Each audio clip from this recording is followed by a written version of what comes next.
tolerating a higher degree of risk and disturbance appears to be in the national interest. I think that could be a description of the government, Mr. Deputy Speaker. This is a matter of trust. How can communities across this country trust a government which says one categorical thing in its manifesto, repeats it in April, and then goes back on its word with no mandate from the British people? I have such a sort of fantastic choice. I think my honourable friend has been trying to get in. For giving way. He talked about the government putting the ban on because of the risk of disturbance to local communities. There was a proposal to frack in Marsh Lane, which happens to be in the neighbouring constituency of North East Derbyshire, and I think the honourable member there is now the planning minister, perhaps dealing with fracking. The reality is there were going to be dozens, if not hundreds, of lorry movements a day down rural lanes. This is what the disturbance could be, and lots of wells drilled, which were going to despoil the local environment. Isn't this the reality of fracking, which every member there opposite ought to think about if they were prepared to accept in their local communities? I think my honourable friend puts it incredibly well, and I do agree with him. So fracking will... Yes, I will give way.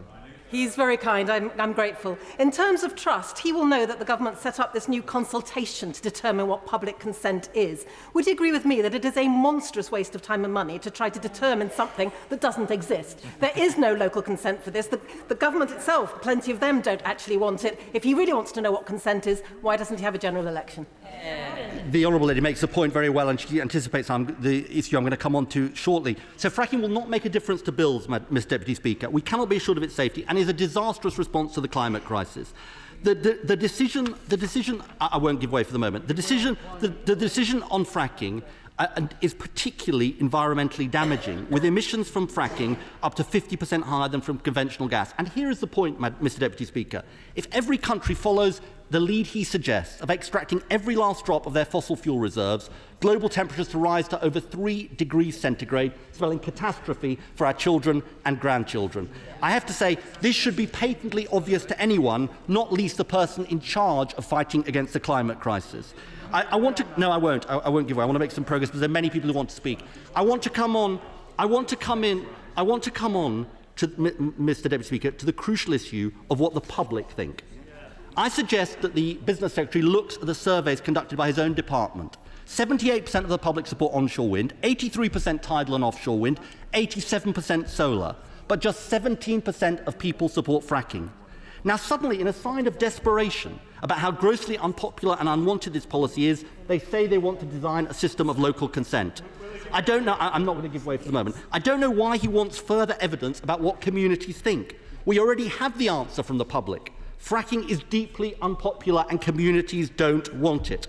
Indeed, Fylde Council, controlled by his party, at the centre of the main UK experiment in fracking, just passed a unanimous motion saying the ban should remain and saying he should honour his manifesto commitment. I will give way, yeah. I'm very grateful to my right honourable friend. He knows how the planning system works as well as I do. Councils can refuse planning permission. They can support their local communities. But those fracking companies have the ability to appeal that decision to the planning inspectorate. And he knows public opinion is not a material planning consideration for the planning inspectorate. Isn't this just a smoke and mirrors to get these unpopular proposals through the Tory benches when everybody knows the public opinion counts for nothing? My honourable friend is absolutely right, and you know there's more sort of weasel words in relation to this issue of local consent. I think the honourable gentleman has been desperate to get in. I find myself in strange agreement with many of the arguments being made from the opposition dispatch box. However, will he be clear that the vote that we're having tonight is not on banning fracking, but is on a procedural matter for the House of Commons? And will he square up to the public and be truthful to the public about what it is that we are voting on tonight? We are voting on our proposal to bring in a bill to ban fracking. And I say to the honourable gentleman, of whom I have a large amount of respect, I do say to him, we are not going to get a vote on the principle of fracking because the Business Secretary has said that in terms. This is his chance. I know he's against fracking. This is his chance to stand up for his constituents and say no to fracking. Now, I want to say something more about the issue of consent and their amendment. and to say something to the House as a whole, to his backbenchers, and it goes to the honourable gentleman.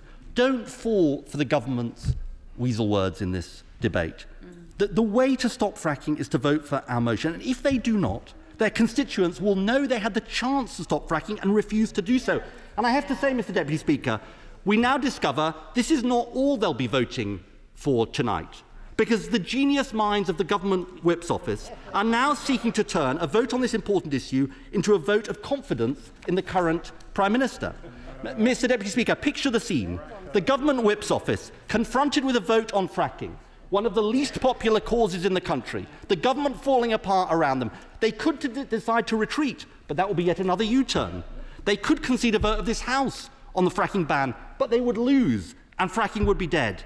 And then at the 11th hour, one galaxy brain says the way to force it through is to make it a vote not just on one of the most unpopular causes in the country, fracking, but the most unpopular cause in the country. The current Prime Minister. You might call it, Mr. Deputy Speaker, the frack me or sack me strategy. Now, Mr. Deputy Speaker, in normal times, such an idiotic idea would have been dismissed out of hands, but these are not normal times. They see it as their leaky life raft. But I say to the House, and I say to members opposite, they all know that the Prime Minister will be gone in a matter of weeks, if not days, if not hours. They know fracking will go with her. Why defend the indefensible? Why not be on the right side of history and their constituents? Just like this government, fracking is a dangerous, extreme idea which the British people do not support. And I appeal to all members of the House, particularly members opposite, to today have the courage of their convictions.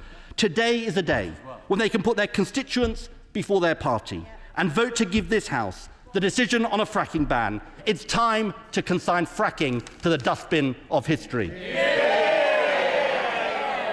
The question is, as on the order paper, and I now call Jacob Rees-Mogg to move the amendment. Thank you, Mr. Deputy Speaker, and may I thank the right honourable gentleman for raising this important topic. I recognise that many members and their constituents have concerns about shale gas, and that is why we will consult on the system of local consent and provide clear advice on seismicity and safety before any hydraulic fracturing for shale gas takes place. We are committed. Yes, of course I'll give way. Sorry to intervene so soon in his speech, and I'm grateful to him. My right honourable friend will be aware of deep concerns in Sussex about fracking. They are concerns that I share, not least because our 2019 manifesto said we will not support fracking unless the science shows categorically it is safe, which I don't think it does. So can my right honourable friend assure me that in the government's consultation paper that he's just referred to on local consent, they will include an option for local referenda arranged by local authorities and overseen by the Electoral Commission? Mr. Deputy Speaker, my right honourable friend has preempted a couple of paragraphs of my speech because I was going to say that the consultation should consider the use of local referendums. I think that is one of the ways in which local consent could be indicated. We want to ensure that the consultation, not at the moment, consultation considers the views of regional mayors and local authorities, as well as the immediate concerns of those most directly affected. And I also want it to consider the views of MPs, as well as I said to my right honourable friend, local referendums. We will consult on the mechanism, but I can assure the House that any process of evidencing local support must be independent rather than directly by the companies themselves, and if evidence of the appropriate local support for any development is insufficient, that development should not proceed. Local communities will have a veto. So I can assure my honourable friend, the member for Rother Valley, that if people in his constituency do not want fracking, they will not have it. Of course I'll give way to my honourable friend.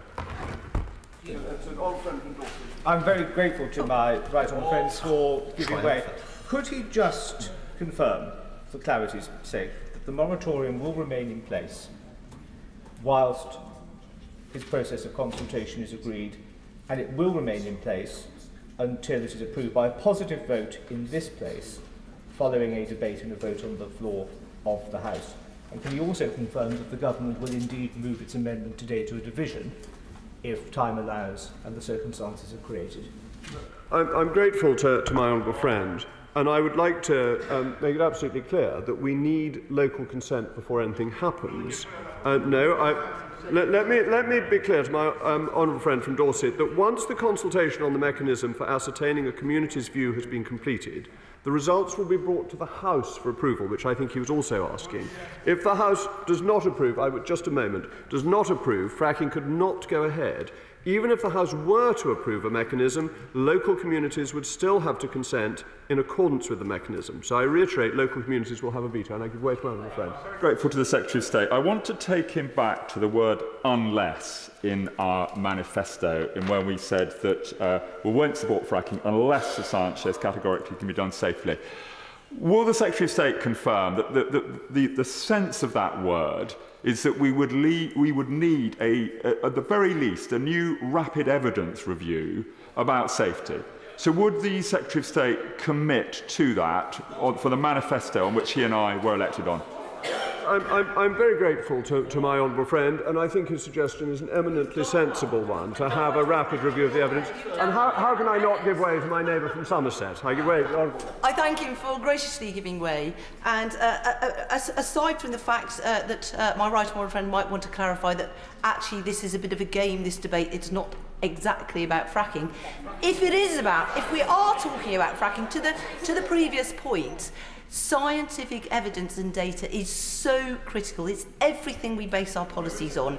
And would he agree with me that the data shouldn't just be about seismic activity, but the effect on water will be critical? And I don't just mean the water that's put down the drilling space, is actually the effect on the hydrology in future years. And I think it's really critical as a government that we are seen to be very serious about the scientific evidence on this.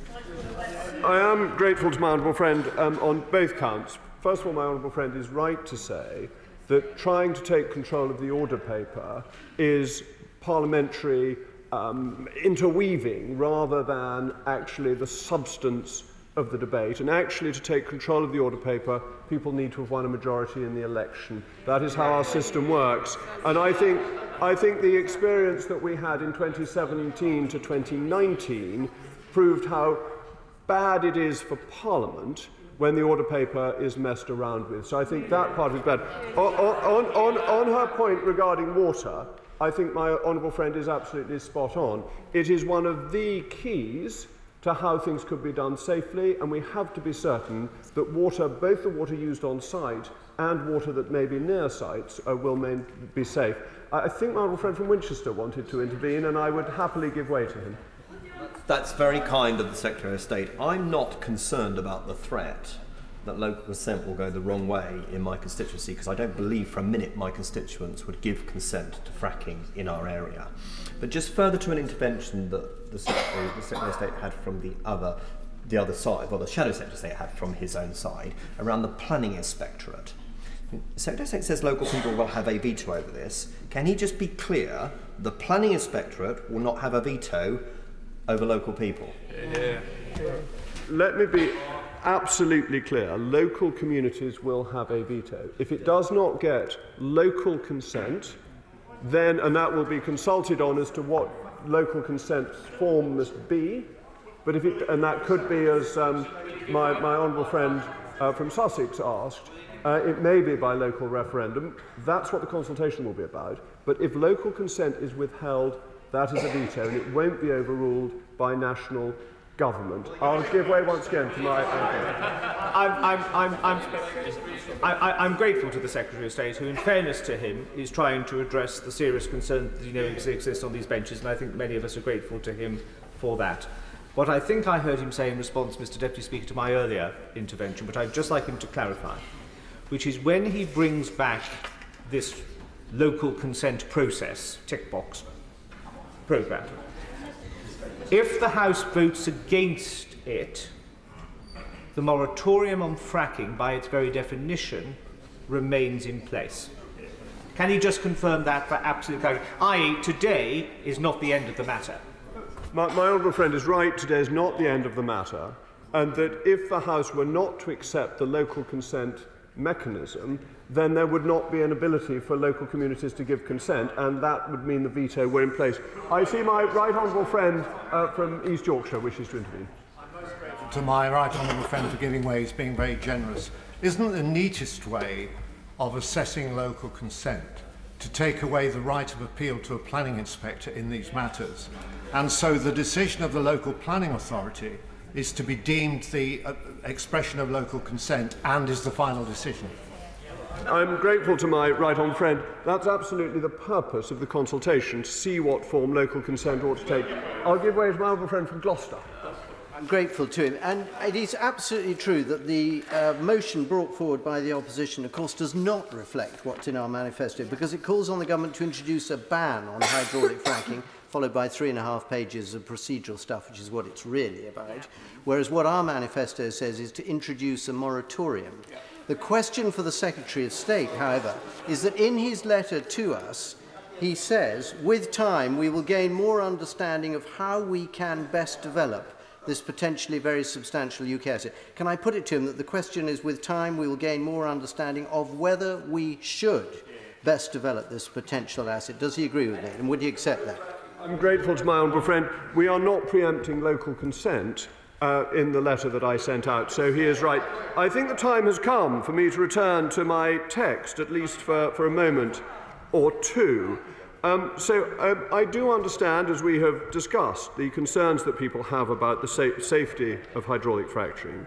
And the excellent report by the Royal Society and the Royal Academy of Engineering from 2012 suggests that shale gas extraction can be managed safely and effectively in the United Kingdom, owing to our high regulatory standards and many decades' experience of extracting oil and gas both on and offshore. And I would like to go back to the quotation from the right honourable gentleman from Doncaster North, who said, and it was reported in Wales Online on the 25th of December 2013, of course there could be a role for it if it can meet safety concerns and the needs of local residents. So the right honourable gentleman actually should be voting against his own motion, because he accepted there should be a role for it.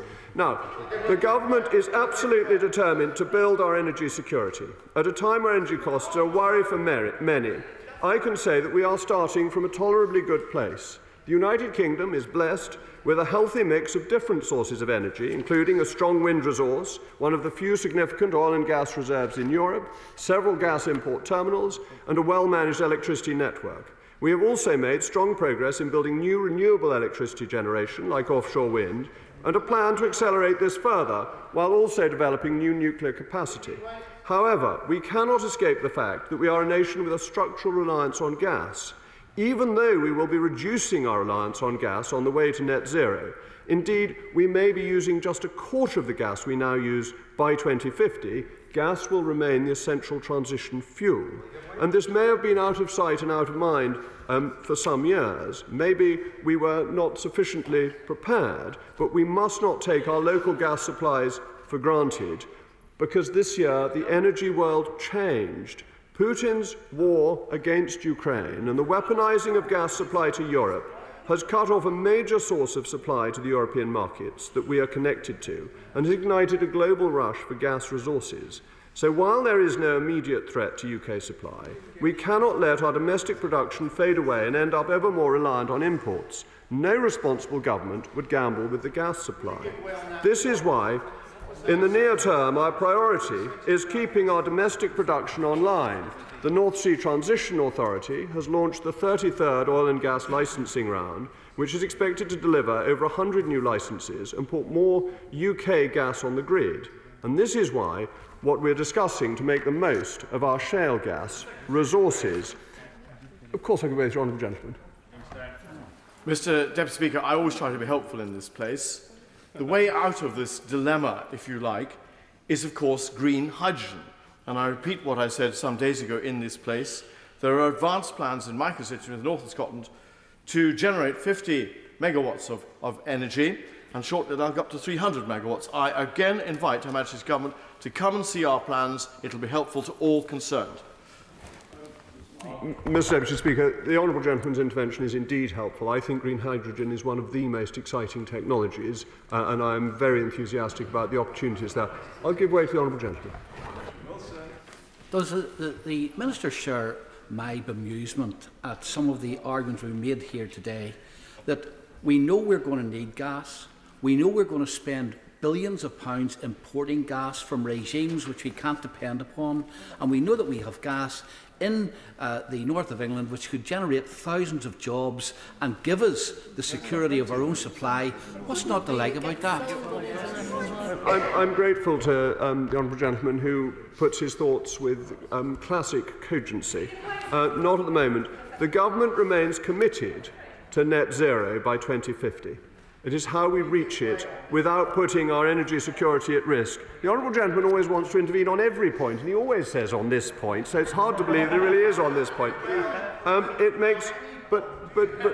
let me say it makes no sense to become more reliant on shale gas produced overseas. Indeed, the Climate Change Committee's analysis notes that while current evidence on the emission footprint of UK shale gas and liquefied gas is not yet definitive, available estimates indicate that emissions from those imports could be higher than those that would arise from commercial UK shale gas production by between 2 and 63 grams of carbon dioxide per kilowatt hour of gas consumed. So using our own resources is more environmentally friendly and will help us to get to net zero. And I will give way on that point to my right honourable friend. Well, he's making some very valid points. Indeed, it's not just about domestic gas supplies and electricity production. It's about the chemical industry, most importantly the fertiliser industry. One of our plants has already shut down. The other plant is now switching from natural gas from UK sources to ammonia brought in from the United States because they have cheap shale gas to enable that industry to keep going. And if we can't produce our own fertiliser, then food production in this country is under great threat. I am grateful to my right honourable friend who puts it very clearly. It is using our own resources is environmentally friendly, but we have to make sure there is popular consent for it. And I feel that the British public would not welcome the disruption and shortages that would be caused by Labour's policy of taking gas out of the network on 2030. And I'll give way to the honourable gentleman on that point. I thank the Secretary of State for giving way and been so generous in giving way to people, particularly on his own side. In my constituency of Weaver Vale, indeed in Ellesmere Port and Neston and Chester, we had a public inquiry only recently, and our communities rejected shale extraction. We rejected that, and it cost hundreds of thousands of pounds. That's local consent. Why do we again have to jump through hoops to go through the same process? Mr. Deputy Speaker, I think the honourable gentleman should be supporting what I'm saying. He shows the value of local consent and the reality of it, that it will not always be given, and I'm very well aware of that. So let me move on to seismic limits, because we have been clear that any future exploration or development of shale gas will need to meet rigorous safety and environmental standards. Drawing on lessons from around the world, we will make sure hydraulic fracturing for shale gas is done safely. Last month, the British Geological Survey published its report, and this is a really important way of looking at what the seismic experience has been and comparing it to other forms of production, both of energy but also other forms of manufacturing industry. And the report makes clear that the forecasting the occurrence of felt seismic events remains a scientific challenge for the geoscience community. However, it also makes clear that to improve our understanding, we need more exploratory sites to gather the necessary data. We think this is a sensible thing to look at, and that it would be unwise not to look at it, but it must have community support. Mr. Deputy Speaker, I'm almost coming to an end, and lots of people want to speak. I have taken a vast number of interventions, including three from the opposition. But I will give way to the honourable lady. Thank the right honourable gentleman for giving way, and I would ask him to seriously consider the two aspects of this fracking.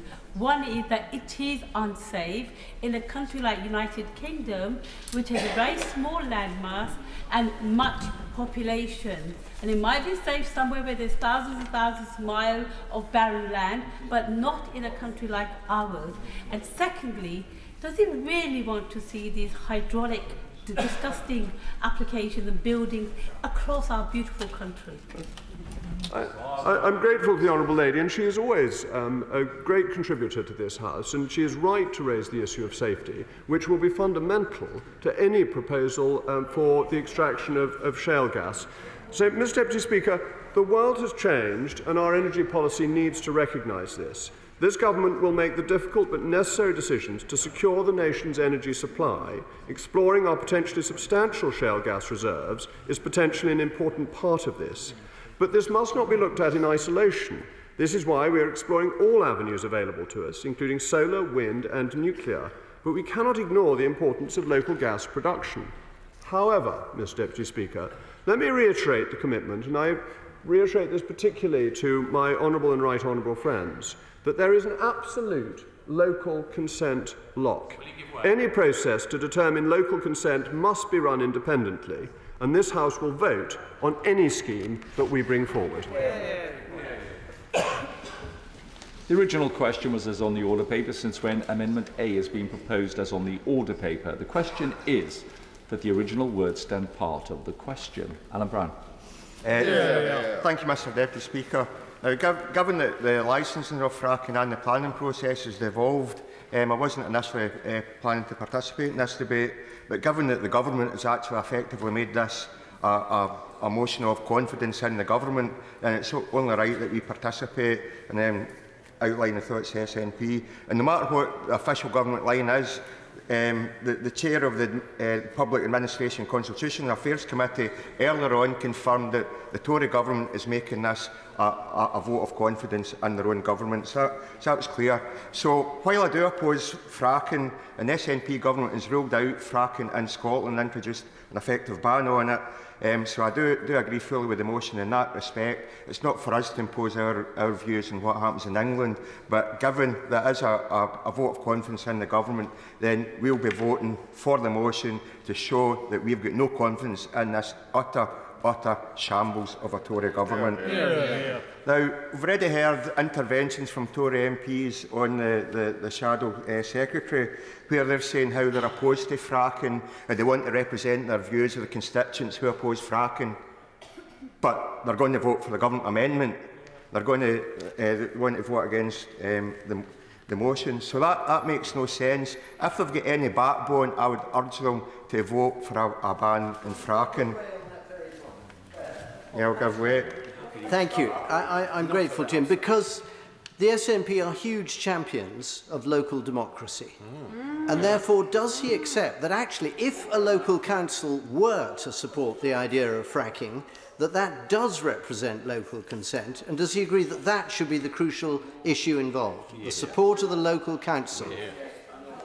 Well, it actually comes to the point I was going to make. If this is all about local democracy and actual democracy in itself, why is his government making his MPs vote in a way they say they don't want to vote? How are we going to trust them to implement some form of local democracy when MPs are getting forced against their will to vote for the government amendment? I'll give way there and then... Yep. Thank you for giving way, because at least he's been honest in his speech today. He has made it quite clear that the only reason why he's intervening on what he believes is an English issue is because this is a vote of no confidence in the government.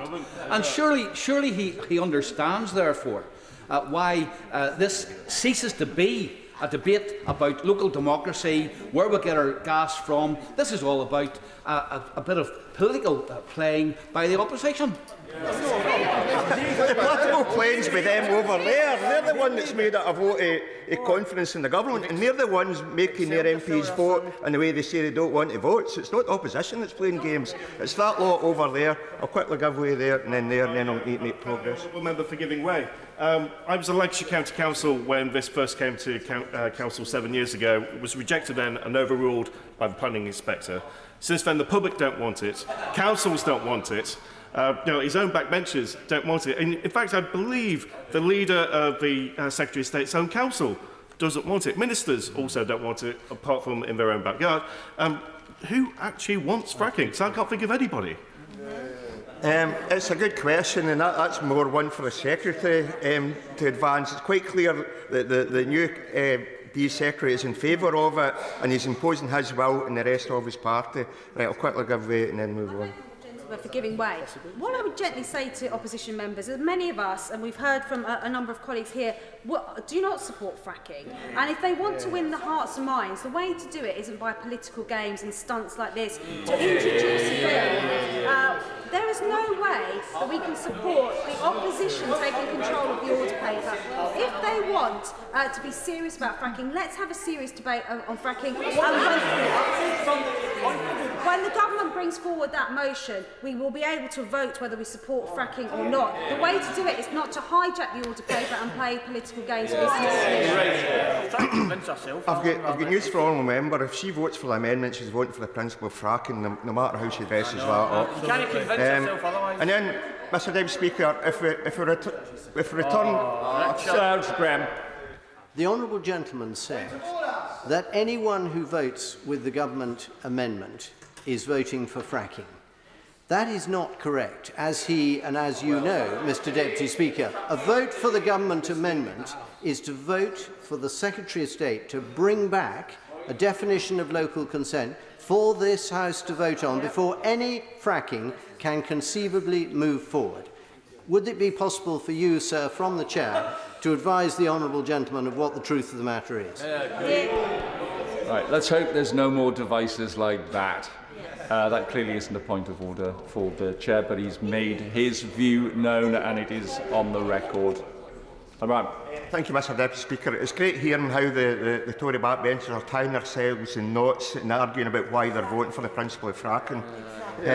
If we go back to local consent now, the government motion talks about consulting regional mayors, local authorities and parishes, which is quite a vague concept and again kind of opens up to cronyism and political machinations. Although I do welcome the sentiment that is now talking about local referenda, it's good to know that this Tory government now believes in the principles of referendums for people to exercise their democratic right.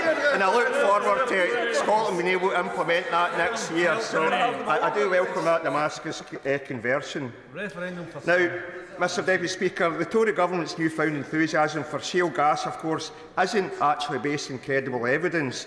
Now, they put forward arguments that it will increase energy security and it's also required because of the illegal Russian invasion of Ukraine and the need to move away from reliance on Russian oil and gas imports. But really, they've arrived at a solution to a problem that doesn't exist. It's quite clear the UK already had a minimum reliance on Russian imports, and that's actually already managed to eliminate that small percentage of oil and gas imports that are coming from Russia. And if the argument is that it will reduce prices, then that's quite clearly not true either. It was the former B Secretary and now former Chancellor that admitted that any shale gas would be an internationally traded commodity that goes in the international market and that the traders will determine prices. So the only way that won't happen is unless there's another Damascus conversion and the government's planning some sort of nationalised energy company that will frack the shale gas and control that and put that in the domestic market, lowering prices, because otherwise it's all about the international market. But, Mr Deputy Speaker, the harsh truth is well the fact there isn't even enough firm evidence of what reserves are available in the basins that can be extracted. So without that knowledge, any talk of increasing energy security and reducing imports in the future is just pure fantasy at this stage. And that also means any talk of jobs and boosting local economies, it remains completely speculative. And again, there's no evidence on that. Clear as well. I thank the member for giving way. We are a country fortunate enough to house massive potential for development and harnessing of renewable energy. Does the member agree that in resorting to fracking, the government is essentially admitting that he has no interest in developing the skills, infrastructure, jobs or industries necessary for a green industrial revolution in this country? I agree with him on that, and you'll have to look at the renewable energy revolution that's happening in Scotland. But of course, for going forward for Scotland to fully embrace that potential, we clearly need the powers of independence and need to get away from these decision makers over there. And I'll quickly. I thank the member for giving away, and at a time like that, I'm thankful for devolution as well, because my Northern Ireland Assembly colleagues were able to temporarily prevent fracking in Northern Ireland by banning PDR rights. Does the member share my concern that the Prime Minister is taking advantage of the cost of living crisis, and this, coupled with the removal of retained EU law, risks environmental degradation across these islands and does nothing to sustainably manage the climate crisis or the energy crisis? I agree wholeheartedly. As already said, they're trying to present a solution to a problem that doesn't exist. It's problems that they're using to further their arguments, and I agree wholeheartedly with her. And final intervention then. Very, very kind. The others wouldn't. Can I simply point out that he may know that satellite data for the United States shows that fugitive emissions of methane, namely the amount of methane which is leaked from fracking, is at 5%. And given that methane is 80 times worse than CO2 for global warming, that makes fracking worse than coal. So how can anybody who's serious about net zero support fracking? Think of that intervention. He certainly makes the point very well, and it's something we need to take cognizance of. And again, you have to doubt this government when they say we're committed to net zero by 2050. You do have to wonder, how serious are they about that? And they know 2050 is a while away. That's future governments away. So they can do what they want to now and pretend that they're still in favour of abiding with the net zero commitment. Now, Mr Deputy Speaker, even if we accept some of the government arguments, there's also then the reality that exploration and appraisal phases of a fracking site is somewhere in the order of 2 to 5 years. So it's not even therefore possible that fracking can produce any sort of quick fix solution to the problems that they think they're trying to solve. And, Mr Deputy Speaker, if the Tory government are so worried about people's energy bills, then I have to ask, why did they do a screaming U-turn in the so-called energy price guarantee this week? The Prime Minister had told us previously she was going to prevent household energy bills rising to an astonishing £6,000. So presumably the UK government now believe, unfortunately for the majority of households in the UK, that at some point they might rise as high as £6,000 post-April 2023 when they're scrapping the energy price guarantee. And even if we don't think the bills will go that high, it's certainly Beezy's estimates in the energy prices paper was about 4,400, and papers this week were speculating average bills could easily hit £5,000. So even if the government does bring forward measures that they say will protect the most vulnerable, bills going up to that price, allied with the record inflation, is still going to cause misery for millions and millions of people. And of course, this is households that are already seeing mortgage rates and mortgage costs increase directly as a consequence of the Prime Minister's ideological money budget. So, already bad decisions this government's made was already affecting household expenditure, and obviously this is not the solution to it. And if you look at fuel poverty, National Energy Action estimate that even under the current support scheme, with average household bills estimated at £2,500, then there's going to be 6.7 million households in fuel poverty. And if bills got way higher than that, then we're looking at literally millions more in fuel poverty. And Mr Deputy Speaker, I had constituents that even a year and a half ago, when the average price cap, or the price cap was seen that bills sat at an average of £1,100, they were struggling then, and some were in fuel poverty. So when we're looking at bills going up much more, there's going to be misery for many. So fracking does nothing to help them in the here and now, and I'd urge the government to start thinking about the support we're going to have to do to bring household energy bills down for people. And in that vein, other measures that should be taken, energy efficiency installation, they need to massively increase their commitment to upgrading homes to the target of EPC Band C. Energy efficiency installation, clearly it reduces energy demand, reduces a reliance on gas anyway for energy generation, it brings down household bills, and it creates jobs. In the past, or if we're looking at energy security, it's not that long ago that the UK government blocked the development of onshore wind. 6 years of onshore wind development that was blocked. Given that onshore wind is the cheapest form of energy generation, then it's quite clear, arguably, they've added cost to consumers' bills by blocking onshore wind. And again, that's electricity generation that could have been made in the UK, reducing our reliance on gas and reducing our reliance on imports. And why was onshore wind development banned?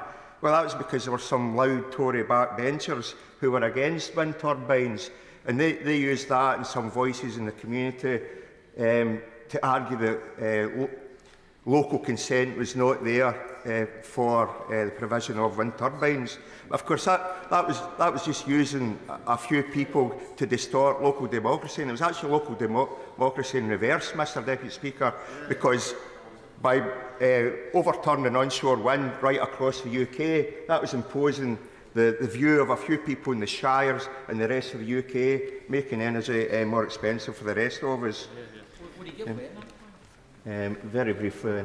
Would you agree that the main reason why people were opposed to onshore wind was because onshore wind is extremely land intensive, and the area that you take up for 10 fracking pads would require 725 times more land for windmills, which of course is a blot on the landscape.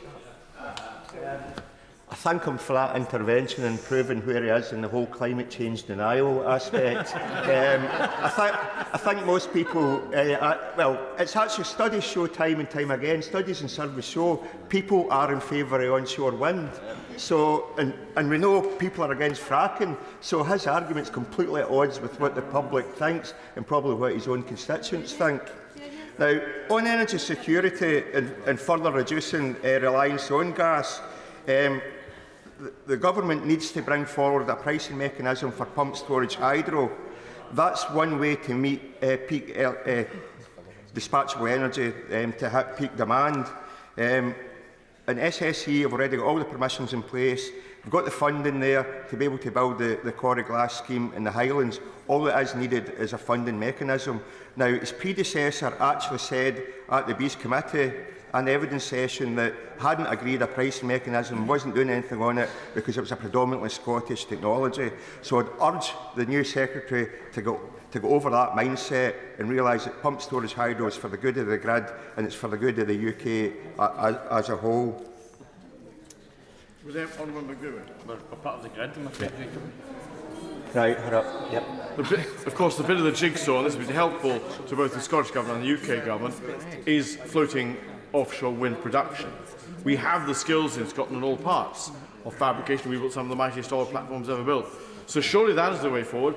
And finally, to repeat my point again, generating the electricity out to sea can be taken in and leads to generation of green hydrogen.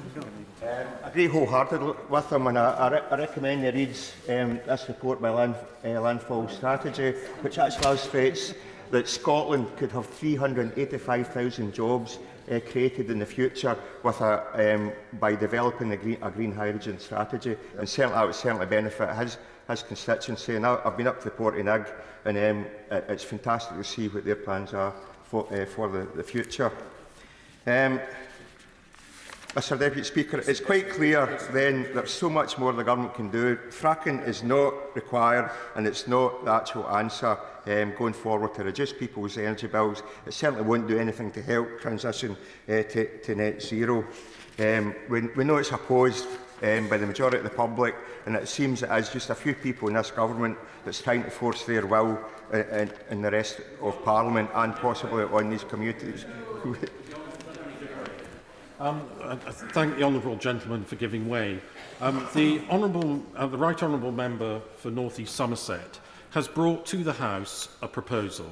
Now, there's clearly disagreement on all over the House on that issue, but at least the honourable member is opening up for an honest debate on a very important matter. And what I would like, the honourable member has made a number of criticisms against the general energy policy of this government. And what I'd like to know is how the SNP are going to balance out energy security, given that they are actually saying they oppose nuclear They oppose nuclear and oil exploration and gas exploration. Well, considering Scotland's already a net exporter of oil and gas, the equivalent of our domestic electricity consumption is already generated effectively 100% renewable energy. We export electricity. So I think it's quite clear that in terms of energy, Scotland can stand its own 2 feet, and actually it's time we're able to realise the benefits from being such an energy-rich country, because right now it seems to me the broad shoulders of the UK are preventing us realising the benefits that we should have. Mr Deputy Speaker, just to come to a conclusion, the SNP have introduced a ban on fracking, will not issue any fracking licences in Scotland. I would like to think that the UK Government will respect that aspect of the devolution settlement and not try and overturn what we are doing in Scotland, because if they do, that will add a further few percentage points of those that believe independence is the future for Scotland. I've already indicated that it's a 6-minute limit, but because of the pressure of time, and I want to be fair to everybody, it'll be 6 minutes for Mr Menzies and Barbara Keeley, and then it drops immediately to 4 minutes so we can get as many people in as we possibly can. Mark Menzies. Thank you, Mr Deputy Speaker. As always, it's a great pleasure to follow the member for Kilmarnock and Loudon. Anyone listening to us can clearly tell we come from the same part of the world. But, Mr Speaker, on to the matter before us today. It's a matter which is of great importance to my constituency of Fylde. And if I begin by saying to the Treasury bench that my vote today is very much conditional. Conditional on what the Secretary of State has already said, conditional on what the Prime Minister said to me today during Prime Minister's questions. But it is no secret that I would much rather the moratorium remain in place, and a moratorium that was a manifesto commitment which each and every one of us on this side of the House stood on, campaigned on and was elected on. And that was a manifesto commitment that said we will not support fracking unless the science shows categorically that it can be done safely. We in Fylde will not forget that fracking in our communities has twice led to national moratoriums. For people in Fylde, this is not a debate of what might happen.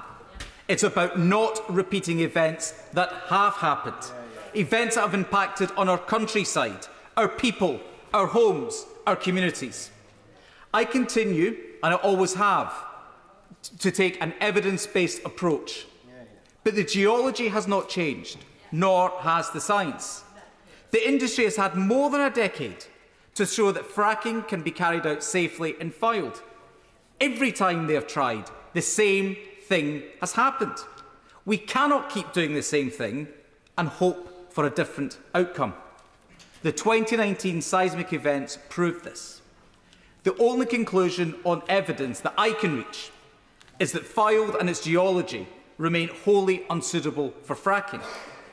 And I say to the party opposite, had this motion remained unamended, then I simply could not have supported the government today. But as someone with genuine concerns about this matter, I am thankful to the party opposite for giving this House the opportunity to debate a critical issue. But on this, I'm afraid they have gone too far, because simply taking control of the order paper is not something I can support, as I similarly opposed it during the Brexit votes, and I am unwilling to open that Pandora's box again, because once we do, Mr Deputy Speaker, where on earth does it end? But the one thing, and my only objective, is to get the right outcome for the people of Fylde. May I gently remind the party opposite that it was the last Labour government that issued the fracking licences in Fylde. But they issued those licences without the gold standard of regulations that I fought for many years and secured. This included the traffic light system and the seismic limit of 0.5, both of which the fracking industry signed up to. The 2.9 event in Preston New Road in August 2019 was 251 times more powerful than the industry's own safety limit. In reply to me this afternoon, the Prime Minister mentioned that she would look very much at the regulations. Well, I urge her and the government to ensure that any look at regulations has at its heart the desire to maintain a safe approach to seismic limits. So were the limits to be raised to 3.5, bearing in mind Preston New Road was 2.9, if the industry was to have its way and those limits were to be raised to, say, 3.5, that would be 1,000 times more powerful than the previous limit of 0.5 and 4 times more powerful than the August 2019 event, the event that led to the second national moratorium. So my vote is based on the good faith that the Prime Minister has shown my constituents and myself over recent weeks, and in promises that she made earlier in this House. Can I also just say to the Secretary of State that he is very much excited by the prospect of local compensation and incentives to local communities. Do not confuse that with a thought that communities can be bought. The people of Fylde are not for sale, their principles are not up for auction, and they will look at this on the facts and the safety merits first and foremost on that. And so please don't confuse it. I'll happily give way. Yeah. I thank the Honourable Judge for giving way, and he may not be aware, but when the fracking was happening in Clyde, I actually came out there to protest against it. And can I also though say to him, however, that you're talking about people being carried with this. Bolton South East and the whole of the North West has been against fracking. So I would ask the Secretary of State who's listening today that certainly we in the North West do not want fracking. I would like to thank the Honourable Lady, and the point she made is a powerful one that stands on its own. But just coming back to the point in front of us today, in his letter, the Secretary of State has confirmed that the Government will launch a consultation next month to assess how local consent is to be gauged, and has committed to put this vote to the House. That is something I welcome. Can I also welcome that the Secretary of State has agreed today to ensure that there is, in effect, a local veto for whatever words you want to give it, that the voices of people in Fylde will be listened to in a fair way, a transparent way and an independent way, and I thank the Secretary of State for listening to that. It is not up to fracking companies to determine whether local consent exists. An independent, transparent way must be found, which is an alternative to that, and I thank the Treasury bench for agreeing to it. And can I also make clear that it's important that the local planning process must remain in place and that we rule out any referral to NSIP, because once again, if we are committed to localism, I can think of no more important issue than the one before the House today.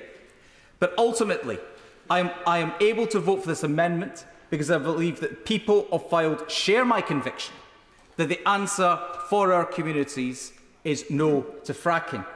And when they say no to fracking, I expect the Government to deliver and to hear that no does mean no. I will give way. Yeah. Agree that this is not only about seismic activity, and it is absolutely about local consent, but it is also about climate change, and that the government should really listen to the Committee of Climate Change and produce a report about the climate impact of fracking. The Honourable Lady makes a very important point, and can I just actually say on the issue of energy security, there is nobody more committed to energy security than myself. We manufacture all the nuclear fuel for the UK and my constituency at Westinghouse. But in order to make up the shortfall of the amount of gas that we import, we will be looking at drilling somewhere in the region of 6,000 to 10,000 wells. I mean, so the quantities of what we're talking about is astronomical. And the timescales involved. It's not that we're not going to get gas into the network any time in the next 2 years.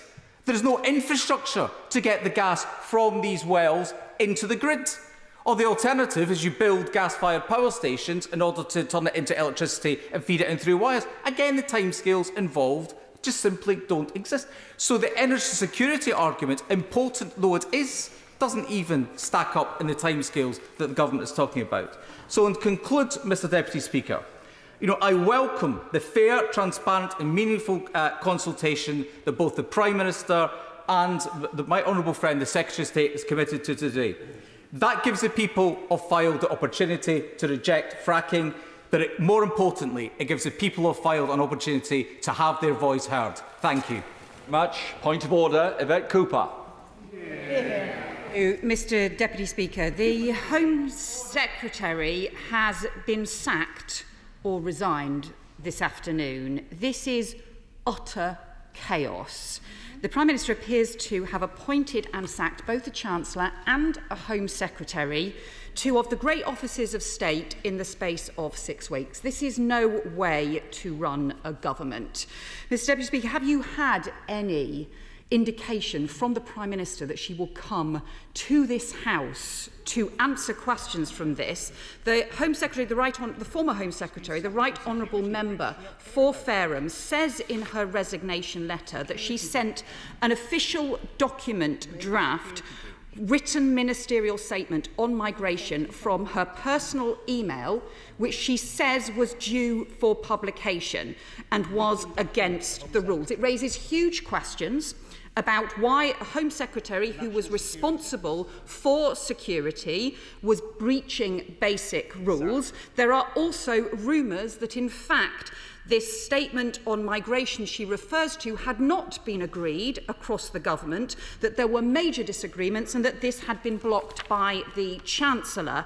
She also says in her statement she has concerns about the direction of the government, about the breaking of key pledges, and says very pointedly that when we have made mistakes and hoping things will magically come right is not serious politics. There is clearly a huge chaos at the heart of the government, Mr Deputy Speaker. Home Affairs is far too important for this kind of chaos. This is about security, public safety and the issues covered by the great offices of state.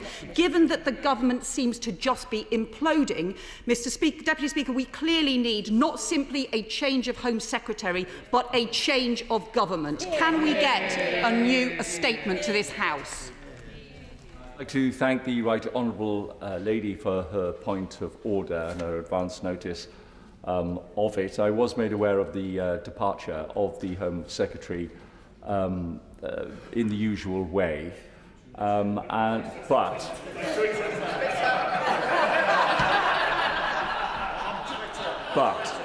she is asking the question as to whether I have been notified in a usual way as to whether there would then be a statement.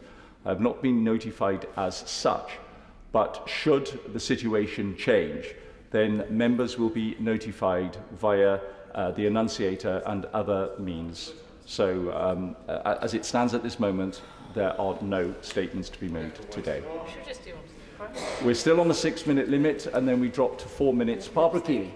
Thank you, Mr Deputy Speaker. Fracking is an outdated, dangerous and expensive way to produce energy. It causes disruption and distress to local communities, and crucially, it will not provide the clean, secure energy that our country needs. And that was laid out, I think, very effectively by my right little friend on the front bench when he opened the debate earlier. I have a former exploratory site for fracking at Barton Moss in my constituency. The energy company iGas drilled the site to a depth of about 10,000 feet in an exploratory exercise over the course of 6 months between 2013 and 2014. During that time, there was much local opposition and a fierce protest, which resulted in months of demonstrations. 150 police officers were involved in policing the protest every day, and a total of 120 people were detained. Greater Manchester Police had to pay £1.7 million for the cost of policing the protest, which came out of our local policing budget. At the time, the Manchester Evening News ran a survey of 2,500 local residents. This showed that over 3/4 of local people were opposed to fracking. I want to explain why I have always opposed fracking and why the reasons for my constituents' opposition are so justified. Some of the issues are local to Barton Moss. The exploratory fracking site is close to an area of raised peat bog, which is a rare and precious resource where it hasn't been ruined by over-extraction. There are real concerns among my constituents about dewatering those precious mosslands and the harmful effects of pumping water into underground rock to force out the shale gas in this mosslands area. People are also very concerned about air pollution, which is particularly worrying at Barton Moss because the site is next to the M62 motorway, itself a cause of high levels of pollution. Other environmental risks are not specific to Barton Moss, but they do have an extensive evidence base. I want to quote from a report by the Tyndall Centre for Climate Change Research produced by local academics at the University of Manchester. The depth of shale gas extraction gives rise to major challenges in identifying categorically pathways of contamination of groundwater by chemicals used in the extraction process. An analysis of these substances suggests that many have toxic, carcinogenic, or other hazardous properties. There is considerable anecdotal evidence from the United States that contamination of both ground and surface water has occurred in a range of cases. So perhaps the government should listen to its own experts. A few weeks ago, the British Geological Survey published a report on fracking which was commissioned by the government. It said, hydraulic fracturing can trigger earthquakes large enough to cause structural damage. These events were not predicted in advance of operations. Clearly, the science does not show categorically that fracking can be done safely. For the government to allow fracking now, therefore just breaks another election promise. On this, yes, indeed. For giving way. She was speaking earlier about the protests in her constituency. As an honourable member, perhaps the only honourable member in this House to have been arrested, tried and acquitted for protesting about fracking, does she share my concerns about the public order bill that was passed yesterday, that actually the peaceful protest, which is entirely legitimate around things like fracking, might well be closed down by this draconian piece of legislation? Absolutely, yes indeed, and of course we voted against that yesterday. Would my honourable friend give way? She's making a very, very powerful case on behalf of her constituents, but does she share my puzzlement? The government has made a screeching U-turn today because it has finally committed to a local veto. And every member who has spoken, representing areas where there has been fracking or there might be fracking, has made it quite clear there is no prospect of getting local consent. There will be a veto everywhere. Why are we going through this whole process when every one of us knows what the outcome's going to be? Yeah. It's a puzzle to me, as it is to my right honourable friend. Going back to the report of the British Geological Survey, on the same day on which this report was published, the Business Secretary announced his intention to revisit the safety limits on fracking. He said, tolerating a high degree of risk and disturbance appears to us to be in the national interest. I don't know if that answers my friend's question, but it's weird. Now his amendment indicates he will seek clear advice on seismic limits and safety. Which is it? Tolerating earthquakes and dangerous tremors, or listening to the evidence commissioned by his own department? Mr Deputy Speaker, fears about pollution, contaminated water supply and seismic events are by no means far-fetched. An earthquake caused by fracking near Blackpool measured 2.9 on the Richter scale. It led to the works being stopped immediately and the company responsible apologising. Other concerns about drilling for shale gas extend beyond the environmental. In 2014, a DEFRA report forecast that house prices were likely to fall by up to 7% within a mile of fracking wells, and that the price of house insurance would also rise within 5 miles of fracking wells. It is right that we end our reliance on Russian oil and gas, but fracking is neither the solution nor part of the solution. The government should instead be focusing on boosting the UK's use of renewable and nuclear energy. Fracking is an issue of great importance to my constituents, and voting on it should not be used as a confidence vote by this failing Conservative government trying to bully its members into line. And there is an alternative. Labour's plan for energy would quadruple offshore wind and double onshore wind capacity. And instead of blocking new solar projects, as the Prime Minister is planning to do, Labour would triple solar power, which is up to 9 times cheaper than gas. It is irresponsible to revisit the question of fracking when we know it will have profound environmental impacts and make life very difficult for those people living near a fracking site. It's ignoring what happened in the past. It's ignoring scientific and expert opinion. It's reckless and it's dangerous.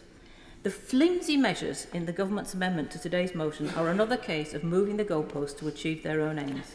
Before it was safety, but the report they commissioned isn't to their liking.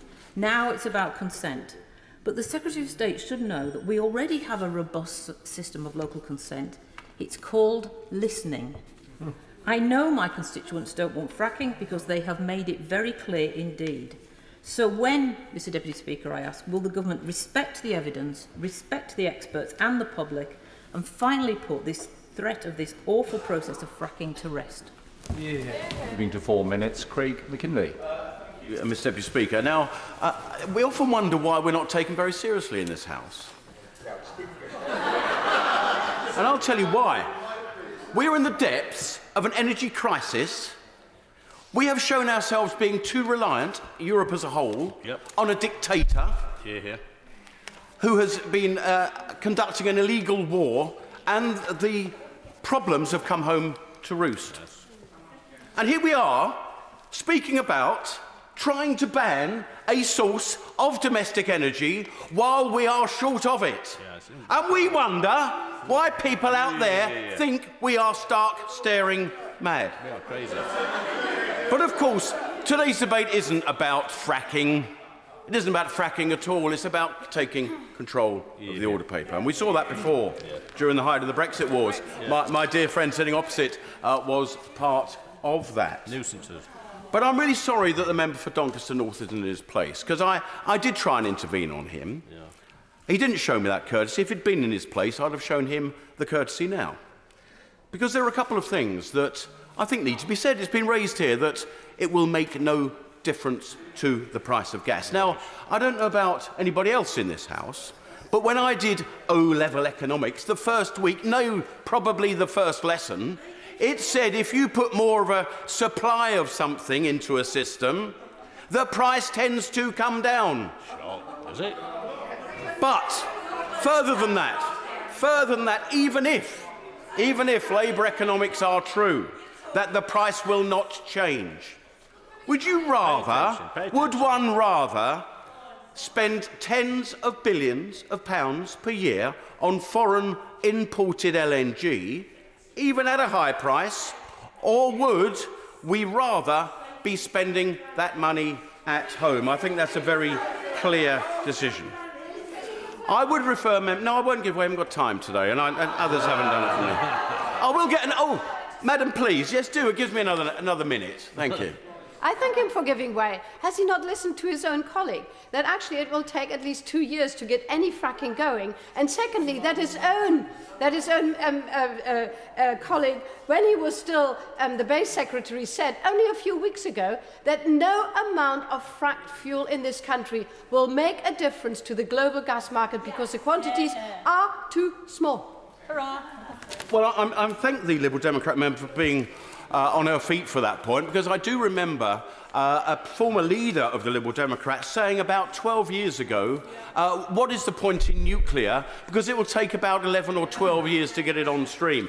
I think that 10, 11, 12 years back onward from 2010 would be about now, and that would have been quite useful. Of course, it will take time to get frack gas out the ground. The best time to have done it was a few years ago. The second best time to think about it is now.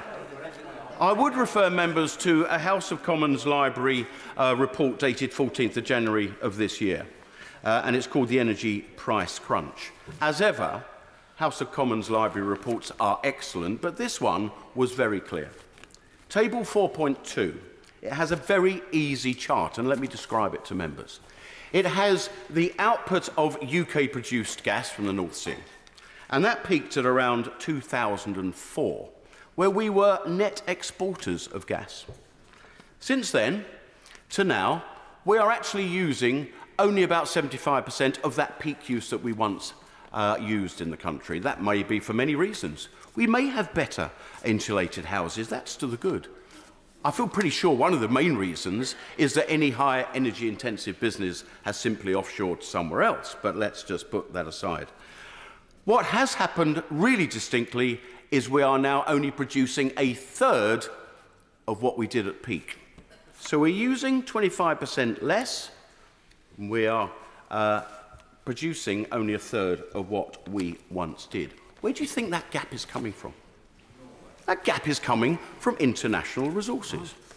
I mean, there are 3 countries alone, forgetting Norway, £64 billion we've spent over the last 10 years on importing LNG from Russia, Qatar, and the US. Could have been ours. Now, surely it's got to be better to have those jobs at home, tens of thousands of them. That investment, at home, many billions. Tax revenues, do you remember that? Profits and tax revenues. Pretty helpful, you know. That pays for things. The NHS, perhaps for the insulation that we'd all very much support. Your wages. And do you know what would be quite useful? Balance of payments, because we're always running a pretty bad show on that. But if CO2 is your thing, and it's certainly my thing, why are we importing LNG, 5 million tonnes of extra CO2 just in the process of importing it, rather than doing it domestically? So anyway, this debate is a valid one. It's for other reasons that we're very aware of, because shown by Labour. But I support fracking. Let's give it a go. There is no government money involved, all private. Thank you very much. Bill Esterson.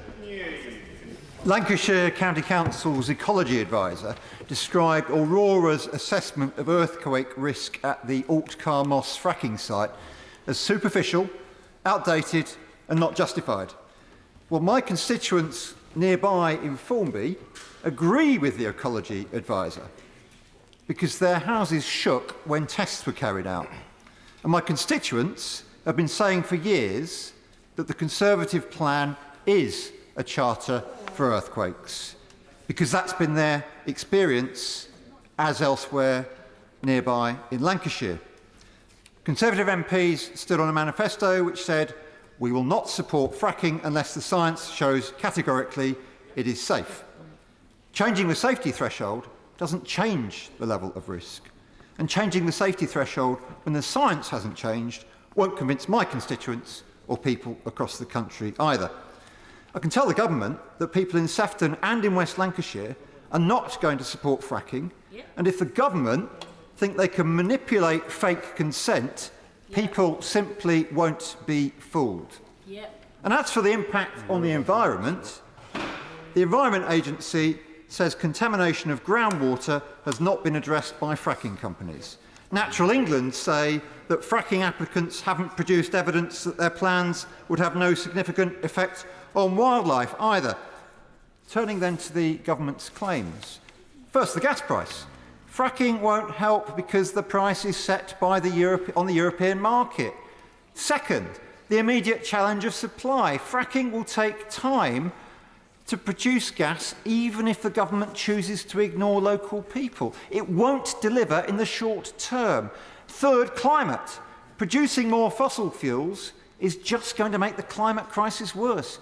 Haven't we seen enough evidence of the acceleration of the climate crisis, with storms, floods and extreme heat in this country, let alone around the world? We need to do everything we can to end our reliance on greenhouse gas-producing fuel. Introducing fracking will add carbon emissions to our atmosphere. Fracking is climate action delay, and to delay is to deny the reality that we face a climate disaster and all its consequences unless we act with all speed. The only sensible way forward is to invest in wind and solar to deliver renewable electricity self-sufficiency, as we on this side of the House will do by 2030, to invest in insulating 19 million homes, to invest in new nuclear, in tidal, in hydrogen, in carbon capture and storage, to create a publicly owned great British energy company we can be proud of and which will deliver in the national interest. There are 1 million jobs in Labour's energy plan. There are lower bills. There is energy security. Labour's long-term plan will create a world-leading renewable energy industry where we can export our technology around the world. Our plan is the right way to address the energy challenge. Fracking is completely the wrong way, whether it's in Formby or anywhere else in Britain. My constituents are right to oppose fracking, and Labour in government will make that investment in renewable energy and ban fracking for good. Robin Walker. Mr Deputy Speaker, I do not support ending the moratorium on fracking, as I don't believe that new scientific evidence has yet emerged which would justify this. It has been welcome to hear in recent days the Prime Minister and the Chancellor talking about the importance of our 2019 manifesto, and I agree with both when it comes to the triple lock on pensions and the moratorium on fracking. I do suggest I do support the UK, as the Secretary of State has said, maximising its domestic supply of gas to support transition to net zero. The production of support for new technologies for heating, including hydrogen for heating, and the importance of our supplies for our energy security. But we should do so in ways that are proven to be safe. I will not vote for the opposition motion today, and I urge all colleagues on our side of the House not to do so, as it is a blatant attempt to seize control of the order paper, as they tried to do so many times in their efforts to thwart Brexit. I welcome the assurances of my right honourable friends on the front bench that there will be consultation with parishes, councils and other local bodies to ensure that there is a tough requirement for local consent. But I don't think there can really be such a thing unless local planning committees can simply say no. If they do, then I can't see how fracking is ever likely to impact on energy prices, certainly not in time to impact heating costs this year or the next. And I therefore want to put on record my concerns and those of thousands of my constituents. Let's take action to help people with the cost of living, protect our environment and deliver on our 2019 manifesto. Thank you very much. We now come to Lynn Brown. Mr. Speaker, frankly it's becoming difficult to adequately express my horror at the state of this government. Every single decision seems calculated to destroy our economy, our public services, our international reputation and our environment too. This utter nonsense about fracking is another example. Truth is, there's very little prospect of fracking in West Ham, and I don't think our communities are going to be affected by consequent earthquakes or polluted water supplies. But over recent weeks, I've had loads of emails from constituents extremely concerned about the direction that the government's taking. They're worried about how the communities that could be affected, because they know how the local consent can be and is manipulated to suit agendas of the powerful. My constituents point to the constant Tory failure to prevent vile sewage pollution, and they ask why anybody would trust a government if it says that fracking wells won't destroy local water supplies. The party opposite has proven time and time again they're simply not willing or capable to stop greedy companies, whether they're privatised water utilities or frackers, from destroying our environment in the pursuit of profit. The issue of fracking is about the safety of our world and the future of our children, and so of course the people of West Ham want to have their say. They don't want us to respond to the cost of living crisis by simply increasing our dependence on the exact same technologies that destroyed it. They don't want to pretend that fracking can make a difference to energy costs, blighting our lives, because it won't. So my constituents want us to get to work on speeding up the green transition that they've been promised. They point out, quite rightly, that wind and solar power are enormously cheaper than gas, and that these technologies are getting more and more efficient with every passing year. In this place, we need a focus from government to plan, to invest and to lead partnerships with green business. We know that if we do, there will be a huge economic benefit in terms of lower energy bills and jobs in all of our communities. And if we do that, we can slash our dependence on fossil fuels from Russia and from other anti-democratic bullying states. We can't move away from that dependence, though, by extracting fossil fuels at home. There ain't enough of it. And the cost, social, economic and environmental, is way too high. And we're rapidly approaching COP27. Effectively, we are asking and expecting poor African states like the DRC to do the right thing and develop their economies with minimum amount of dirty energy. We're talking about countries who have much larger fossil reserves than us, enormously lower emissions than us, and a much higher vulnerability to climate heating than us. And we're asking them to choose a greener path to development when ministers here are shamefully speaking about extracting, and I quote, every last drop. It's madness. As an energy strategy, it will be devastating for local communities who transparently don't want it, and it drives a wrecking ball through the patient climate diplomacy that this world desperately needs. Graham. Mr Deputy Speaker, there is, of course, one great example of fracking in West Ham, which is fracking good football, which many of us saw at Upton Park and now at the new stadium. But today is an interesting debate because, unfortunately, for all the eloquence of the Right Honourable Member for Doncaster North, who made in many ways a very good speech about some of the hazards of fracking, it has been spoilt by the 3.5 pages, which is all about a procedural takeover of this chamber. So that, I'm afraid, rules out voting for the Labour motion straight away. Now, the interesting contribution from the SNP focused on the fact that in the Honourable Member for Kilmarnock's view, there is no support for fracking anywhere in the country. And we've heard echoes of this from several members from the opposition benches. Now, I do not support fracking. I don't think it should happen. I don't think it will happen. But this is a democracy. And it is perfectly possible that there are parts of the country, it might be South Thanet, it might be Ashfield, it might be elsewhere, which do support fracking. Not in the centre of the city of Gloucester, no. But it is perfectly possible in a democracy, listen, that there are places in the country which might support it. And that is where the question which the Right Honourable Member himself raised in 2013, which the leader of the Liberal Democrat Party has said before is vital, is the question of local consent. Now, I do think that the Secretary of State is on a journey on this. He started, frankly, by assuming that local consent could be a consultation done by the fracking company of the few houses around where a fracking site might happen.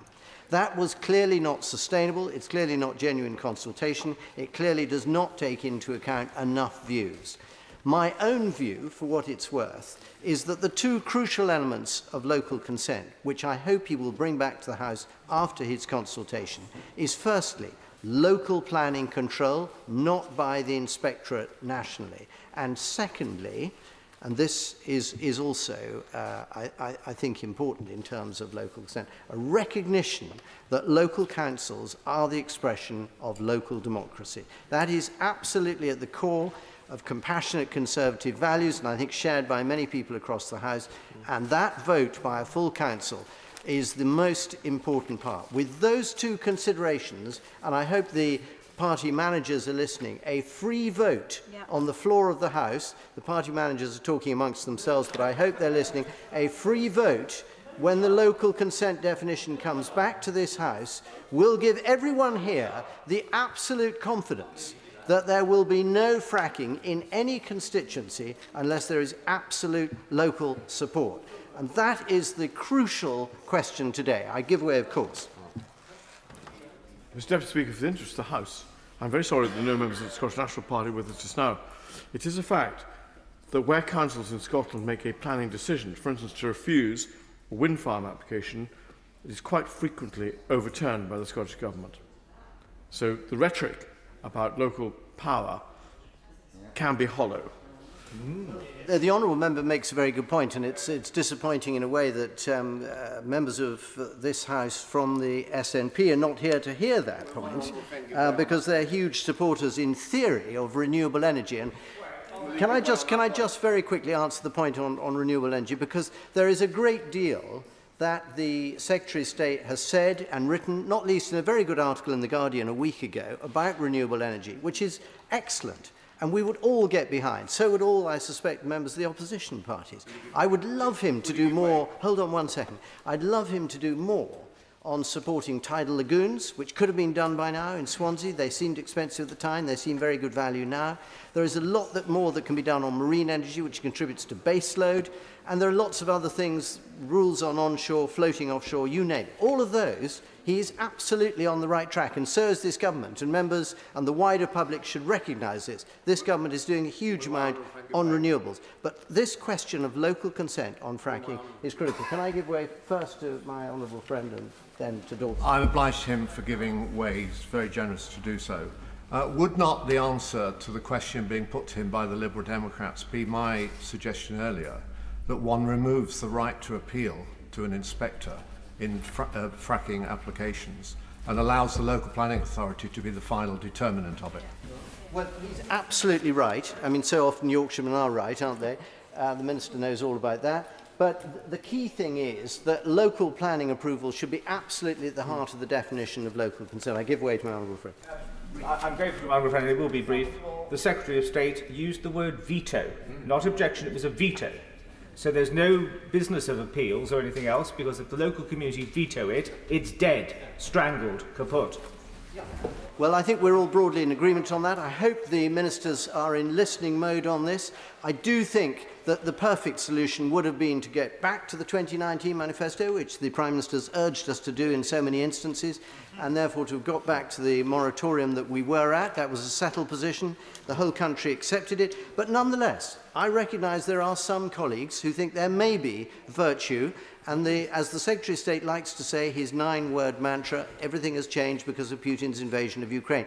That is true, and there may be worse to come. Who knows what nuclear weapons might be deployed and what impact that has on energy and all the rest of it. So we should accept, and I think the Labour Party should accept also, it is possible that there is a role for shale gas. Should the scientific evidence support it? Should local consent indicate that they do support it? And it is fair enough for the Secretary of State to say we should look at it. Yeah. But I urge him to have a free vote on that definition when it comes back to the House. Thank you. Cat Smith. Madam Deputy Speaker. Fracking, again. To be honest, Madam Deputy Speaker, since the moment I was elected to this House, I've been speaking, I think, in probably every single debate on this subject, because for my constituents in Lancashire, this is something that really matters. It has a tangible effect on their lives, with the fracking application on Preston New Road and Rosica, in my honourable friend's constituency. And it matters because of the climate emergency, which I think that we risk losing sight of if we keep focusing purely on tackling the energy crisis and cost of living crisis, as important as they are. We cannot forget that the planet is burning, and therefore all of the conversations we have around energy have to bear in mind that there is a climate emergency and that needs to be addressed. Now, for a bit of background, after I was elected in 2015, the County Council at Lancashire passed its first motion opposing fracking. That was followed 3 months later by Lancaster City Council passing a motion against fracking. And then, of course, Quadrilla get the permission and they start fracking at Preston New Road. And at that point, we see subsequent motions objecting to fracking from councils across the county, including Lancaster City Council passing its second motion. It was clear that there was cross-party consensus and huge public dismay about fracking, which is why in 2019, during the general election, when the Conservative Party changed its policy and stood on a manifesto that pledged to ban fracking, I think there was a sense of widespread relief in our Red Rose County, because there was that cross-party consensus. The people of Lancashire thought that the issue had been put to bed. They thought that they could be safe knowing that there wasn't going to be earthquakes, safe that there wasn't going to be fracking wells littering the foul coast. But no, fracking is back, and we still don't want it. Local councillors of all political colours are backing motions at councils right across the county, including in this week alone one at Fylde and one at Lancashire County Council, both Tory-run councils voting unanimously to pass anti-fracking motions. And what councillors are telling me is that they do not understand what this local consent looks like. They do not know what it looks like. And I suppose my question to the Minister is, what on earth does he mean by local consent? Many people have been very concerned by the Business Secretary's comments at the Conservative Party conference, talking about fracking companies going door to door to canvass support for fracking. And I do hope that will not be included in the consultation, and I would like it if the Minister for Climate Change could rule that out in his closing remarks to this debate. The people of Lancashire don't want to have fracking forced upon them. Yes, we live in tough times. Yes, the energy bills are going up, but fracking will not solve the energy security or the price issues in the UK currently faces. We need to see the government putting far more energy into looking at energy reduction, home insulation, and frankly, the only viable long-term route to lower bills and energy security is to get off fossil fuels. And fortunately for the Minister, the answer's staring us clear in the face, because clean energy like solar, wind, tidal, hydrogen and nuclear are all options which this government should be throwing its full weight behind. And it's why the last Labour leadership at Lancaster City Council led the way installing solar panels on public buildings like our Saltaire Sports Centre. It's why the big employers in my constituency like Lancaster University are seeking permission for more wind turbines. It's why local businesses like Nanosun in Lancaster are looking to harness hydrogen, and why the nuclear power stations at Heysham 1 and 2 provide my constituents with thousands of jobs. Lancashire will play its part with enthusiasm in a green energy revolution. We know it makes sense when solar and wind power, for example, are 9 times cheaper than gas. But fracking, no thanks. Fracking is expensive, it's unsafe, and we know that communities in Lancashire do not support it. Thank you. As the House can see, there are a great many people who wish to speak, and we have very little time left. So after the next contribution, I will have to reduce the time limit to 3 minutes. Alexander Stafford. Thank you very much indeed, Madam Deputy Speaker. I rise to reaffirm my opposition to fracking in Rother Valley. I believe I'm the only colleague in the House who not only has 2 potential fracking sites in my constituency, Hart Hill Woodsets, but who also actually lives in one of those villages threatened, in Hart Hill. My position since being elected has been consistent. I oppose fracking in our area, and it was indeed the very first thing I spoke about in the House of Commons chamber after being elected. And indeed, I rebelled against the government on the issue in May 2021, being the only Conservative to actually vote to ban all fracking, including exploration. Therefore, I was looking forward to reconfirming this in the House today. But the motion before us is not about fracking. It's about confidence in this government. It is about who runs the country, the elected party, the Conservatives, or Labour, who lost the general election. This, unfortunately, is a cynical attempt by Labour to play party political games. This is not a game. These are people's lives. These are people's communities. It's a dastardly, cynical move to create division, to weaponise this issue, rather than working together on a cross-party basis to put a ban on fracking. And this, Madam Deputy Speaker, is what's wrong with the state of our politics.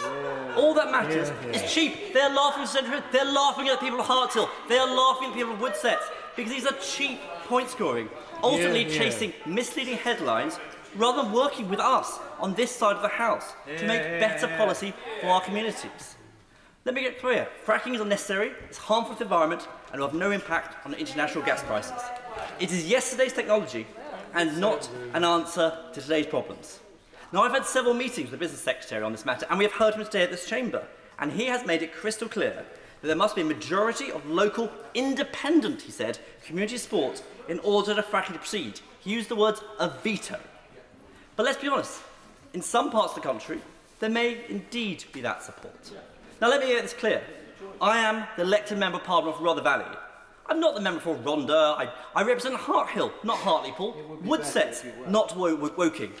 Who am I to dictate the rest of the UK what other communities want? That is undemocratic. What is clear, though, in my local villages is there is no community support for fracking. And we have today been given a cast-iron guarantee that these changes will at last put communities, even down to the parish level, at the heart of any future decision. No more worries about the changing nature of government, and those that are directly affected by this will ultimately have the last say, and that is correct. Now, Hart Hill and Woodsets are riddled with old mine workings, and the fault lines are already severely weakened by coal extraction, right beneath where companies wish to frack. My constituents do not wish to live next to an industrial site. The traffic movement associated with fracking presents a huge risk to pedestrian safety, and could destroy local flora and fauna and ruin the unspoilt countrysides. However, and even the proposed site in Woodsets is only yards from a residential home of the elderly and vulnerable, which is deeply depressing. Now, let me make this clear again. I am against fracking in Rother Valley, but I'm also against the disgraceful attempt by Labour to overturn the government. The government policy today is announced gives more power to local residents to reject fracking, and I want them to reject fracking. And I can reassure this House that when there is that local community vote, the vote that actually matters to communities, and as a resident of Hart Hill, I'll be getting a vote on this, I will not only be voting against fracking in Rother Valley, I will be leading the charge on this issue. Great speech. And now, on a time limit of 3 minutes, Tim Farron. Okay, I'm very grateful. So why on earth would the government seek to perform another manifesto U-turn and support fracking, which their amendment does, effectively lifts the moratorium on fracking. There are two reasons which are stated. One is an attempt to drive down energy prices, the other is to tackle security of supply. Those are two massive issues, enormous energy poverty in my constituency in Cumbria, and everybody rightly worried about the lack of energy security given particularly the evil actions of President Putin. But if those were the real reasons, you wouldn't pick fracking. And I'm absolutely astounded and bemused as to why they have. The Right Honourable Member for Spelthorne, the former Chancellor of the Exchequer, stated that it would not materially affect the market price for gas. That's obvious. So that's pricing out of the window. The fracking industry lobby, the lobby group, says that shale gas would contribute less than 1% of Britain's gas needs. And the British Geological Survey says that shale gas under the United Kingdom contributes 15 times less in volume than was originally thought. So it will have no impact on price, and it will do nothing meaningful when it comes to volume. So what it will do is add another fossil fuel into the mix at a time when we should be keeping all the fossil fuels in the ground because of all the threats that we face as a country and as a community. Climate change is undoubtedly the greatest. Fossil fuels should be kept in the ground. It will also create massive seismic risks. The northwest of England, Cumbria and Lancashire, two of the most geologically active places in the country, fracking is madness. Using and opting for fracking is divisive and expensive, whereas renewables are popular and cheap. On that point, happily, yeah. I've again and again, Madam Speaker, gone on about green energy and hydrogen creation. Hydrogen is green and clean. We've got to get serious about this. And would the member agree with me that it's vital that all the governments in the United Kingdom work together fast and now? I think green hydrogen is absolutely an essential part of the mix, and I agree with my honourable friend that if the government was trying to change policy quickly in order to do something that would radically make a difference quickly, then they will be opting for renewables. The United Kingdom after Canada, has the highest tidal range on planet Earth, and yet we are tapping nearly none of it. Why are we not investing in wind, in solar, allowing farmers to diversify it and to be part of the happily give way? Yes. Just popped up. It's very generous with your time, by the way, but I wonder if you can recall when your leader says, "I love shale gas. It is much cleaner than coal, and we need more gas. I hope we get loads of it." My leader, when he was, of course, Secretary of State for Energy and Climate Change, was responsible for the United Kingdom increasing renewables by 20% every year, which dropped by 3% when he left office. And if he's concerned about leaders changing their mind, the party opposite is led by someone with more flip-flops than Benidorm. So we are not going to take any lessons from that side of the House. So renewables are the answer. They are quick and they are popular. My concern is that why on earth would a government, why on earth, no, there are other people who need to get it, and the Minister needs to be patient and wait his turn. Because my concern in all this is, what does this say about the government? It is not rational to choose shale gas and fracking at a time when it is obvious it will not have an impact on reducing prices or improve energy security, when instead the government could be moving towards tidal, marine, hydro, wind and solar. Not rational. But what is also not rational is the fact that earlier this day, the Right Honourable Member for Calder Valley, the Government Chief Whip, wrote to every Conservative MP saying that this matter is not about fracking, it is a matter of confidence. And this causes a great problem for members opposite. They either have to vote to end the moratorium on fracking, which is enormously unpopular. Only 19% of the British people support fracking. The overwhelming majority are opposed to it, including in my constituency. So they've either got to support fracking or they've got to vote to bring down the government. That is an irrational thing for the government to seek to put before this House. And the difficulty is we're beginning to see a pattern of irrational behaviour at the centre of our government. That if we care about our energy supplies, the cost of energy, the enormously painful cost of living that is a threat to every single family in this country, we care about those things, our economy, we cannot have people in high office and leading the government party who are acting consistently, illogically and irrationally. And this is an irrational proposal, and that is why it is right the government should give way and why we should be opposing fracking, and it's why I will be voting to oppose fracking today. I challenge members opposite to ignore their whips and vote to end fracking. Maria Caulfield. Thank you, Madam Deputy Speaker. let me be clear for my constituents. I do not support fracking and will not be voting for it in the future. But and it's very clear from my constituents of their concerns. I am encouraged, and the Honourable Member for North Dorset is quite right, that the Secretary of State has given a commitment that the local residents will have a veto over any plans for fracking. So the moratorium stays in Sussex, because I'm pretty confident my residents will not be supporting it. But can I just echo the concerns around planning, where we are seeing on a daily basis our refusals for planning being overturned by the planning inspector. And I want reassurance from the Minister that that will not happen in cases of fracking. And maybe this is an opportunity to look at the role of the planning inspector overall, as well as looking at how we can respect the wishes locally when it comes to fracking. But let's also be clear that this motion today is to agree on the date when there will be a vote on a bill to ban fracking. It's not actually a vote on banning fracking today. And what I'm amazed at the sheer brass neck of the opposition is they are often criticising this government for having a legislation rushed through, having all stages on one day. And yet that's exactly what they're proposing in their order paper. They often say these issues are too important, too many colleagues want to speak, there's not enough time to debate amendments. That is what is in their motion today. All stages of a bill in one day. Is that the indication of this government in waiting that they so-called claim to be? And just while I have time, Madam Deputy Speaker, I pointed out to the Shadow Secretary of State his hypocrisy in saying that he did, and he said this at the Labour Party conference, there was a role for fracking when he was leader of the Labour Party, but it bears no resemblance to the brass neck of the Liberal Democrats, who, as usual, when they were in government, say one thing, and then when they're in opposition, say another. I will not give way. There's not enough time to give way.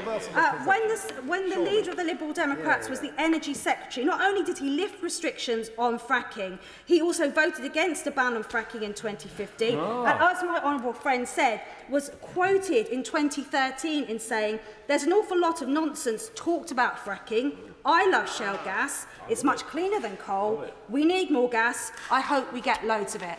Well, I will say the same thing to my constituents, whether today or tomorrow. I will not support fracking, whether I'm a government minister or I'm a backbencher, and I will hope that when this does come to the floor in the House, and I will not support fracking when it does, that I will be, my constituents will see that I will stand by every word that I say. Stephanie Peacock. Thank you, Madam Deputy Speaker. We will not support fracking unless the science shows categorically that it can be done safely. That was the 2019 Conservative manifesto. We will only allow fracking where there is local consent. That was the Prime Minister in her leadership bid this summer. There is no new science and there is no local consent. Indeed, in July this year, the government commissioned a report, which has already been quoted today, from the British Geological Survey investigating the impact of fracking. The report showed no new science, but concluded that forecasting earthquakes as a result of fracking remains a challenge. Extracting shale gas through fracking in the hope of offsetting the energy crisis will not work. Implementing the process is expensive and returns simply not enough to make a significant difference to our energy sector. It was the member for Spelthorne that stated that fracking won't materially affect the wholesale market price. It would do nothing to cut bills, costing far more than renewables, and it is unsafe. Even the founder of the fracking company Quadrilla has stated that fracking is not safe nor viable in the UK. It is clear to see that nobody in the UK other than the government wants this plan to go ahead. Given that the 50% of the last round of fracking licences were in Yorkshire, people in Barnsley are concerned about the government's disastrous plans to reintroduce fracking. Only 17% of the public support the practice. The Business Secretary claims he would be happy to allow fracking in his back garden, but he does not speak for the rest of the country, and he certainly does not speak for the people of Barnsley. Simon Hall. Thank you very much indeed, Madam Deputy Speaker. First of all, can I just thank my right honourable friend, the Secretary of State. He's a long-standing friend for how he's approached today. I think the assurances he has given to the House should be taken seriously and with the sincerity with which he made them, and I think certainly have been enormously helpful. My opposition to fracking is well known, and I would say to anybody who is uncertain as to the merits of new exploration and exploitation of fossil fuels, watch on playback, if you didn't see it on Sunday, the concluding episode of Frozen Planet 2. Only an idiot would think that our planet could sustain new forms and new exploitations of fossil fuels into our environment. Now, I'm absolutely convinced, and I'm not entirely sure why this has been made a matter of confidence, and I'm still less certain, Madam Deputy Speaker, why His Majesty's Government has decided to resurrect what I thought had been an issue which had been interred quite properly some little while ago. It's not going to happen. These are bald men fighting over a comb. It's not going to occur. No local community is going to grant consent. I would love to vote against fracking tonight, but like my honourable friend for Hazel Grove, I want to keep my voice and my vote to help shape the future of the party I've been a member of since 1985. And I'm not prepared to throw that away on an issue which is actually not, as I say, going to happen. However, and I agree with those who have called for a free vote, there should be a free vote once my right honourable friend has undertaken the consultation and the matrix of that consultation has been sorted out. It is not, however, an esoteric point to say that as a point of principle, His Majesty's opposition should take control of the order paper. We have, dare I say it, quite enough chaos at the moment without adding to it. It is a strange day when the Labour Party is trying to hold us to a manifesto commitment I was proud to stand on in 2019 of maintaining a moratorium. I think the key thing is that the moratorium remains in place unless or until a new regulatory system is put in place. Madam Deputy Speaker, listening to the debate today and being privy to conversations with many colleagues on this side of the House over the last few days, it's my very firm belief that that day will never dawn. Kate Holler. Thank you, Madam Deputy Speaker. I would just like to remind members why we're here today. The site on Prestonview Road rocked houses, damaged communities and terrified residents. And quite right, not just on one occasion, 2 or 3 occasions, and quite rightly, the Conservative government put a ban on fracking until it could be convinced that it could be safely drilled out and cause little disruption to the communities. The Prime Minister was on Radio Lancashire, and we've got a very good host, Graham Liver, and I'd just like to congratulate him on his wedding slip. But Graham cornered the Prime Minister with the first 30 seconds when he said, "What has changed?" She did not have an answer. And he asked 3 or 4 times, and she still couldn't answer. She just kept saying she was very clear that people would be consulted. He asked her, what does that consultation look like? She didn't know. So members on the opposite side to accuse this side of taking the order paper is an absolute joke. Your government put in the ban. Your government says the ban would not be lifted. Order. It's not your government. It's their government. Their government. The government put in the ban. The government said it would lift that ban when there was safety assured. That's not happened. So you can play politics and find an excuse to vote against your conscience, but don't blame people on this side. I do not support fracking. Lancashire does not support fracking, and the government has failed to deliver any assurance that it was safe. Thank you, Madam Deputy Speaker. Lee Anderson. Mr. Speaker, now then, I love shale gas. Hope we get loads of it. Well, we've certainly had loads of it today coming from the opposition benches. But it's not up to me, and it shouldn't be up to people in this place to decide whether or not they want fracking to go ahead in the country. And the Prime Minister she's been very consistent to say that local people will have the final say on whether or not fracking goes ahead. And we've learnt today that the local people will also get a veto, and that's the right thing. Yet here we have in this place. I keep coming to this place just to remind myself most of the time how out of touch a lot of MPs are in this place, because how many people in this place, Madam Deputy Speaker, actually worry about what it's like in bed at night to pay their gas bill or their electric bill? Nobody in this place worries about how to pay the next bill that drops through the door. They would sooner side with the people we've seen out on Downing Street today gluing themselves to the pavement again, rather than think about the hard-working taxpayer in places like Ashford. Not once today has anybody in the opposition benches mentioned fuel poverty at all, not once. All they've banged on about is fracking in order to possibly to save their own skin at a general election. Let's be clear, nobody would support fracking in their area if it was dangerous and it didn't provide a cheaper supply of gas or there were incentives to local communities. We all know that, we're not daft. But the GMB Union, who are Labour Party's biggest funder, as I believe, they support the idea of fracking. And they say, and I quote, "If it can be shown to be safe for workers and communities, fracking offers part of the solution to the energy crisis." Now then, if the Labour Party disagrees so much with the GMB on this very important issue, then maybe they should stop accepting donations. But of course, Madam Deputy Speaker, they won't do that. Let's be honest, most people don't think twice about when the energy comes from, when they switch the kettle on in the morning. They expect electricity and gas to come to their house. They expect to be able to afford it. But my constituents are fed up now with having to face increased energy bills, especially after seeing successive governments give up on our own domestic supply of fuel over the years. And now we're in a situation where we're actually importing about 40% of our gas. This means money going to foreign treasuries, to foreign workers, when it could be done here. But like I say, if local communities in Ashfield don't want it, I would support them.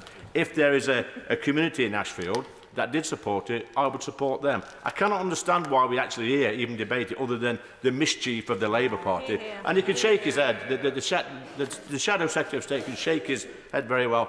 Please come to a place like Ashfield. I know you don't visit your own constituents very often, but come to a place like Ashfield and talk to some real people. That's me done, Madam Deputy Speaker. Olivia Blake.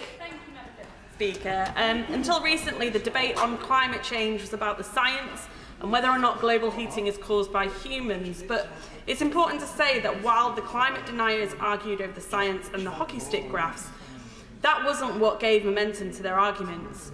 To be clear, there has been long, overwhelming evidence that human CO2 emissions are causing global heating. The motor of climate denial was never a rational, scientific debate, but defending the financial interests of the fossil fuel lobby. Pseudo-scientific arguments were the only form that they have of defence of their arguments, and that's the defence that they took. Now, after decades of campaigning, protesting and lobbying, the monumental efforts of climate campaigners have meant it's politically very difficult to deny the reality of the climate emergency. The overwhelming scientific evidence has been joined by the international grassroots political movement calling for climate justice. So now we're seeing a different strategy for protecting oil and gas profits. We're now being asked to choose between tackling the cost of living crisis or the climate emergency, between energy security and meeting our Paris obligations. The decision to reverse fracking is part of that new strategy, a very cynical strategy. It's an argument that says black is white, that up is down, and that pulling more fossil fuels out of the ground is somehow a form of environmentalism. But it's an argument we should completely reject, because it is nonsense. The twin ecological and climate emergency are two of the greatest existential threats we face. They demand that we restore our natural environment, keep fossil fuels in the ground, and make a transition to clean, renewable energy. Fracking takes us in exactly the opposite direction. The CCC warned that if the moratorium should be lifted, it should absolutely not be lifted without an independent review of the evidence on the climate impact. Has that been done? No, of course it's not been done. The process produces methane, which also contributes to the rising global temperatures.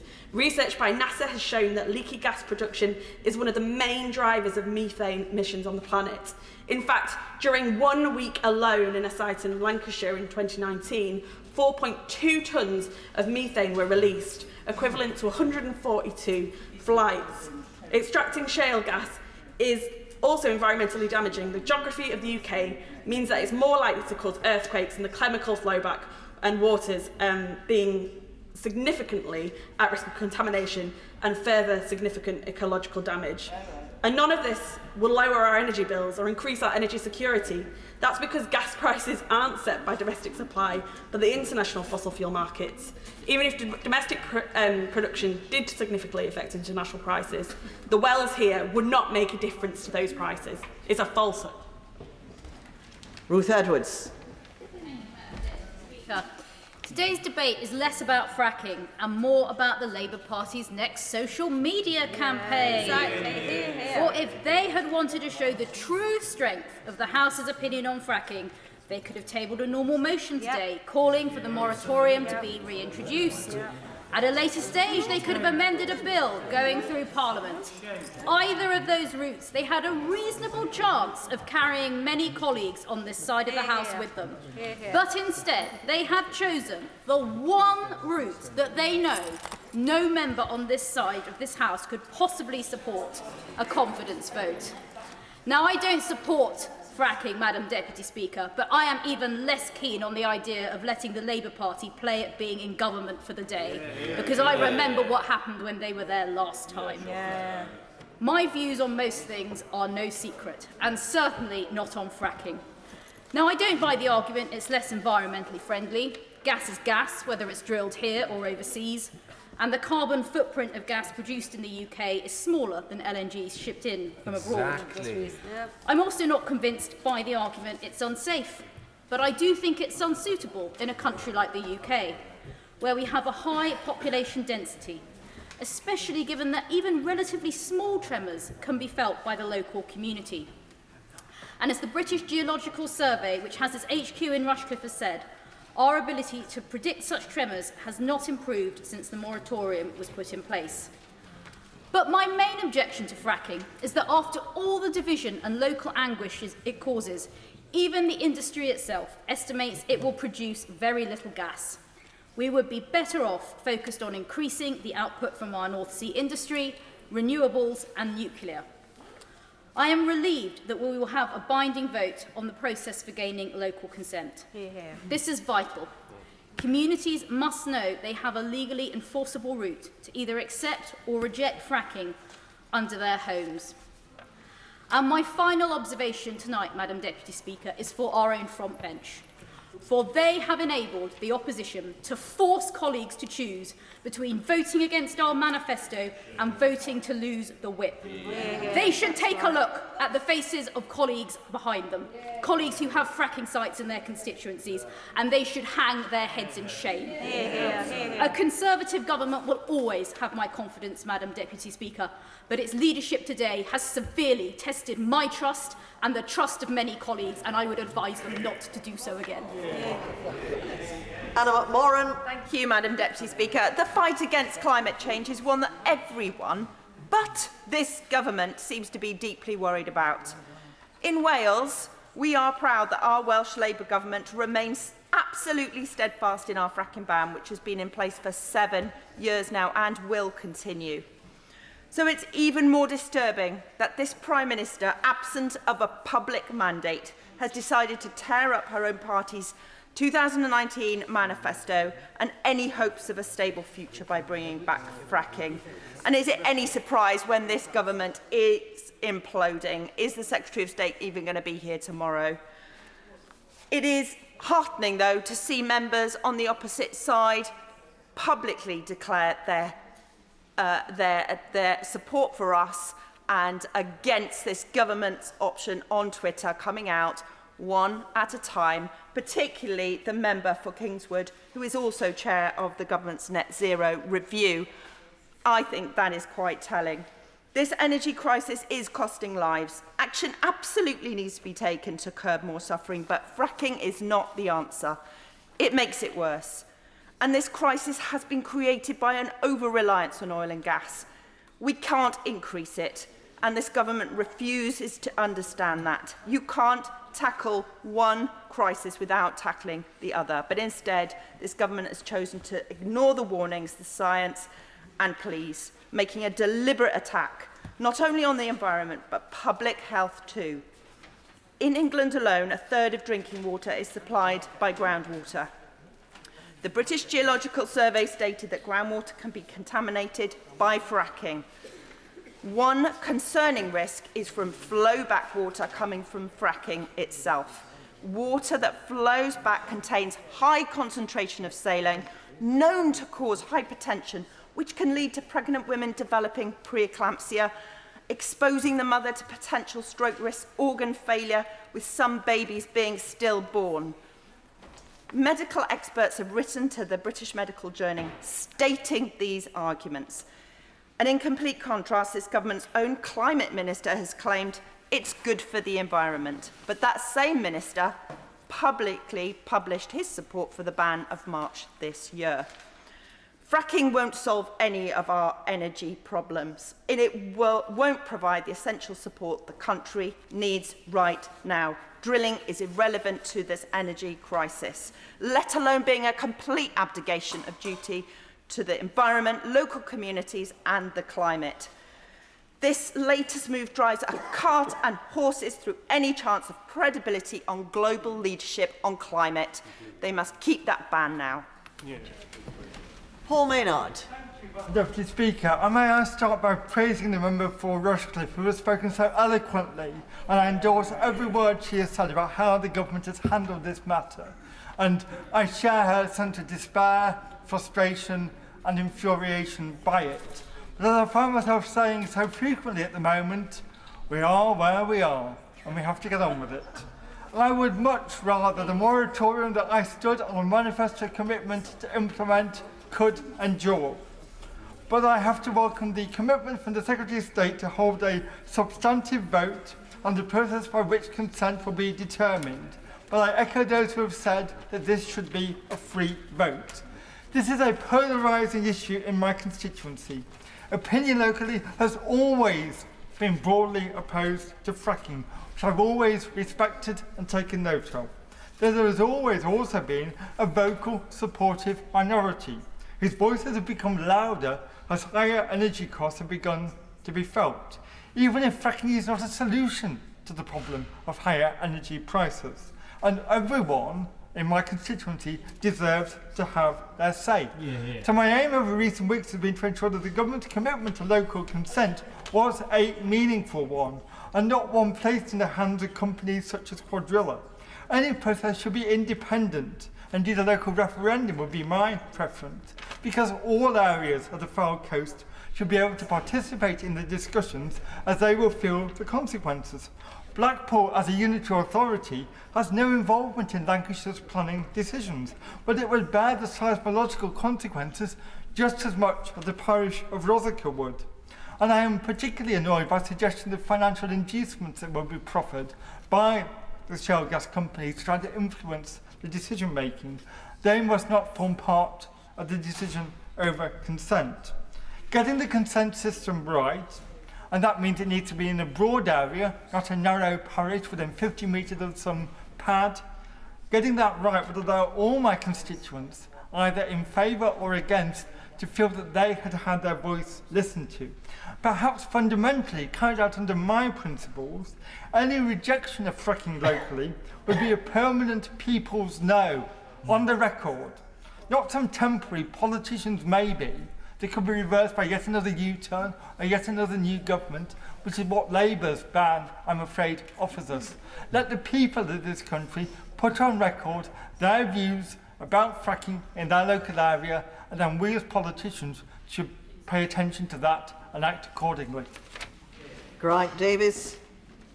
Madam Deputy Speaker, we're here because the previous Chancellor lifted the moratorium on fracking, and his previous boss, Crispin Oddy of Oddy Hedge Fund, has put millions and millions of pounds of investment into fracking now. He's the same one who made hundreds of millions of pounds when the pound went down following Brexit, having supported Leave. He's the same one who made a lot of money out of sterling going down after the mini budget. Strange, isn't it? So we've got a situation now where the government's lifted the moratorium, saying you can go ahead with fracking so long as you have safety and a local consent. So maybe that will be bribed. We don't know what will happen there. But I don't think that's sufficient, because we need to think about the environment. I was rapporteur for the Council of Europe on fracking, and what we found from satellite data was that 5% of the methane being pulled up was actually leaked through fugitive emissions, which meant that fracking is worse than coal for global warming, because methane is 80 times worse than CO2. And so we recommended 46 countries that no one went ahead with fracking. As a result, Macron, when he was first elected, he didn't have many policies. He took that policy off the table and he banned fracking, as we have, in fact, in Wales. Of course, fracking consists of sending millions of tons, millions of cubic metres of a chemically impregnated water, often hundreds of chemicals, which are carcinogenic, into the ground. Half of them come back, half of them stay underneath so they can contaminate the water table. The rest have to be processed. In the United States, they dump them in Arizona. Well, we're not the United States, and we haven't got the space. We've got the lorries running around the countryside, smashing up our environment. We've got mini earthquakes causing disturbances. We've got air quality data for the United States showing local people have all runny eyes, all sorts of problems. And as I say, that's why in Wales we've also banned it. We're focusing on tidal lagoons, wind farms, solar energy, spatial planning. There is a way forward for a sustainable green energy future. The answer is not fracking. It's environmentally unsound. We should dismiss it even if there was consent, even if there was safety concerns were alleviated, which they won't be. This is absolutely appalling. This is Tory fracking, and people should vote Labour because of this appalling decision to lift the moratorium. Scott Benton. Thank you, Madam Deputy Speaker. Fracking is an issue which ignites very strong feelings among my constituents. Since the government announced a change in direction on this issue, I've been very much looking forward to a genuinely free and fair debate in this place, where I could go on the record and outline my concerns and those of thousands of my constituents about fracking returning to the foul coast. However, Madam Deputy Speaker, this is most certainly not the free and fair debate that I have been hoping for. This Opposition Day debate is a very different beast altogether. This motion is not about fracking at all, but is an attempt by the Labour Party to take over the functions of government. This would overturn standing orders and the procedures of this House, which says that only the elected government of the day gets to decide on parliamentary business. It would allow Labour to legislate against the wishes of my constituents who elected a Conservative government at the last general election. We will not and cannot allow the Labour Party to seize control of the order paper. If they want to do so, they should do something they haven't done in 17 long years and win a general election. The opposition know fully well that members on this side who share their legitimate concerns regarding fracking cannot vote for their motion today. And so instead of engineering a constructive and fair debate on this issue, they have contrived to weaponise this issue. Truly shameful behaviour. However, Madam Deputy Speaker, whilst I do have the opportunity, I would like to state once again that the vast majority of my constituents do not support fracking returning to the foul coast. The environmental and safety thresholds and protections were breached when fracking previously took place at the Preston New Road site, only a few miles outside of my constituency, and as a result, fracking stopped in 2019. Now, the war in Ukraine has woken up the West and demonstrated that we cannot rely on authoritarian foreign regimes for our energy supplies. As such, I do support the government in striving to maximise more of our domestic energy reserves, in particular North Sea oil and gas and nuclear power. And although I can see why the government has put fracking back on the table, it should only take place when it is safe and it is supported by local communities. Something the government have reiterated time and time again, and which the Secretary of State has made clear once again today. That is a position I wholeheartedly support. I welcome the steps the government are taking to determine how local consent can be established, and I look forward... Rebecca Long-Bailey. Thank you, Madam Deputy Speaker. Fracking will not solve the energy crisis. Indeed, the shale gas extracted by fracking would make no difference to gas prices and is a more expensive alternative to renewables. Further, fracking would demonstrably increase the risk of local earth tremors, as recently confirmed by the British Geological Survey. And on the wider environmental impact, Greenpeace state that not only is fracking bad for our climate, it risks causing air, water and noise pollution. It uses toxic chemicals that may not be regulated well enough. An accident could mean that these chemicals leak into water supplies or cause pollution above ground. In fact, this has happened many times in the US. So why on earth, with all of this in mind, would the government pursue a strategy that poses such risks and flies in the face of efforts to tackle climate change? Well, author and climate commentator Naomi Klein calls it the shock doctrine. The exploitation of wrenching crises to smuggle through policies that devour the public sphere and further enrich a small elite. But the bandit capitalism extends beyond just fracking into the way the government approaches our whole energy system. The pursuit of markets at all costs with little state intervention keeps leading to the same problems. Complex, poorly designed mechanisms open to gaming and profiteering that deliver poor value for money if they deliver at all, and poor environmental outcomes. And when that system fails, as it is doing now, well, it's everybody else's problem.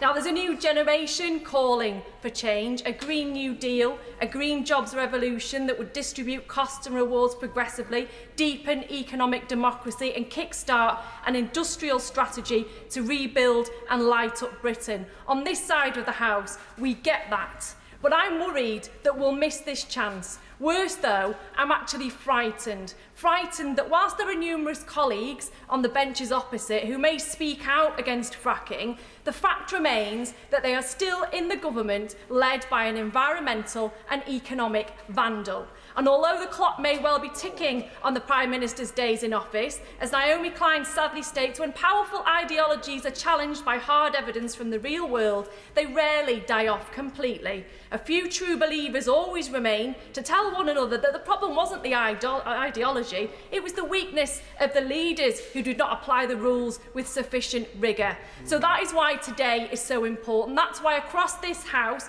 we have a moral duty to vote in favour of this motion to introduce a bin to ban hydraulic fracking for shale gas once and for all. James Grundy. Thank you, Madam Deputy Speaker. I was very grateful that the Secretary of State today confirmed at the dispatch box about a local veto. And I think it's very important, as other colleagues have said, that that local veto on fracking must be the paramount one. There can be no local authority overturning what has been decided by local people in a referendum or other similar independent method of decision making.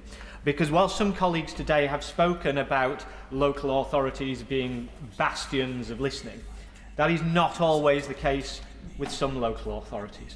Unfortunately, some local authorities would be cynical enough to pass fracking applications in just a couple of opposition-held wards. And then they would claim the planning committee was the democratic representative. And so what you would find is those 3 wards, which were never going to vote for the administration, would be unable to hold the administration of the council to account. Now, I think it's very important that local authorities aren't able to hornswoggle smaller communities within the local authority this way, and that we do, by the mechanism that the Secretary of State has rightly set out, and I look forward to further detail on this, enable local residents to prevent local authorities from trampling local rights. And I am incredibly pleased that that has been given.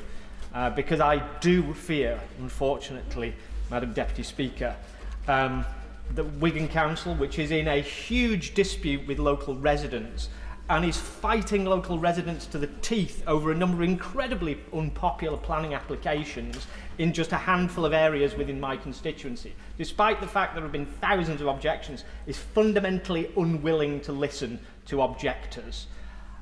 I am delighted that with fracking, that would not be the case, that the veto would remain at the community level. And with that, Madam Deputy Speaker, I shall sit down. I fear I have made my point very clearly, that the local voice must be the paramount voice, and if people do not want it, they should not have it. Margaret Greenwood. Thank you, Madam Deputy Speaker. The government must ban fracking once and for all. It's dangerous, it's an outdated, dangerous and expensive way to produce energy, and it will not provide the clean, secure energy that our country needs, nor will it help us meet our legally binding commitment to net zero. As Friends of the Earth have pointed out, fracking risks contaminating water, it poses risk to public health and the environment, and is unlikely to reduce energy bills. The government's written statement of November 2019 said that the moratorium on fracking would be maintained until compelling new evidence is provided, which addresses the concerns around the prediction and management of induced seismicity. Likewise, the Conservative Party manifesto of 2019, on which members opposite stood and were elected, said, "We will not support fracking unless the science shows categorically that it can be done safely." Nothing has changed, and I asked the Minister to explain what he thinks has. The recent report by the British Geological Survey found that forecasting the occurrence of large earthquakes and their expected magnitude remains a significant challenge for the geoscience community. Recently, the Secretary of State said that tolerating a higher degree of risk and disturbance appears to us to be in the national interest. So it appears that we have, as well as being reckless with the economy, the government is being reckless with the environment and the health and safety of our communities. The Committee on Climate Change has made it clear that moving away from fossil fuel consumption will both benefit households, as it will reduce exposure to volatile fossil fuel prices and reduce emissions. The government speaks of consent, but it's a matter of very real concern that there are reports that households could be handed £1,000 to consent to fracking in their area. Greenpeace has quite rightly labelled this as a cynical ploy and said that the government must be hoping that they can buy off people's concerns while they're struggling with the cost of living crisis. There currently exists a Petroleum Exploration and Development Licence, PEDL 184, covering an area of North West England, which includes my constituency of Wirral West. The licence allows a company to pursue a range of oil and gas exploration activities, subject to necessarily drilling and development consents and planning permission. No wonder my constituents are worried. They have made it abundantly clear that they do not want to see fracking. We on these benches will stand up for our constituents today and oppose fracking. The members opposite should stand by their manifesto commitment and do the same. Justin Matters. Thank you. Madam Deputy Speaker, can I start with words from the Conservative Party manifesto, page 55, because it's very clear and it's there in black and white. We placed a moratorium on fracking in England with immediate effect. Having listened to local communities, we have ruled out changes to the planning system. We will not support fracking unless the science shows categorically that it can be done safely. I read those words out because they should mean something. They should mean something to all of those opposite who were elected on those words. And if they don't mean anything to them, I'm sure they will mean something to the people who voted them in here as well, and who will be watching very closely how they vote today, because the science hasn't categorically shown that it can be done safely. But I'd also like to thank the Tory whips, actually, for making this a confidence vote in the Prime Minister, because after the week that she has had, I think that is more likely to lead to backbenchers voting with us than against us. But if they're not persuaded by that, please don't fall for the spin that we've heard that we need to do this to deal with the rising cost of energy, because it was not so long ago that the now former Chancellor said that those calling for the return of fracking misunderstand the situation. And he also said that if we lifted the fracking moratorium, it would take up to a decade to extract sufficient volumes, and it would come at a high cost for communities and our precious countryside. No amount of shale gas from hundreds of wells dotted across rural England would be enough to lower the European price anytime soon. And with the best will in the world, private companies are not going to sell the shale gas they produce to UK consumers below the market price. They are not charities, after all. Well, even a stop clock is right twice a day, and it's even the case that a discredited former Chancellor can be right about something, and he was certainly right about that. I just finally, Madam Deputy Speaker, say a few words about consent. The dictionary definition of consent is permission to do something or an agreement to do something. So let's be clear that that is not the same as getting a payment in lieu of consent, and it does not mean having a refined planning process to create the illusion of consent. And I'm afraid the government amendment doesn't really take us to a place where I am convinced that we will have genuine consent, and whatever is said from the dispatch box doesn't really mean anything when cabinet ministers are falling on a daily basis. Because let's be clear, consent is not the same as consultation, and this amendment talks too much about consultation rather than consent. Consultation is not as robust, it's not as definitive, and it's certainly not what people would expect. And the Business Secretary said last month that compensation and consent become two sides of the same coin. Well, I would say that they cannot possibly be two sides of the same coin. Compensation is payment in recognition of a loss. That does not in any way mean that people have agreed to suffer that loss. And if the government really do want to get consent for fracking the countryside, they should put it in their manifesto and call a general election, and we'll see whether they do get that consent. Christian Wakeford. Thank you, Madam Deputy Speaker. I'm pleased to be called to speak in this debate today, which I believe the whips opposite have called a confidence motion in the Prime Minister. I don't know which is more exciting for her to receive her P45. Is it our side or theirs which is more exciting?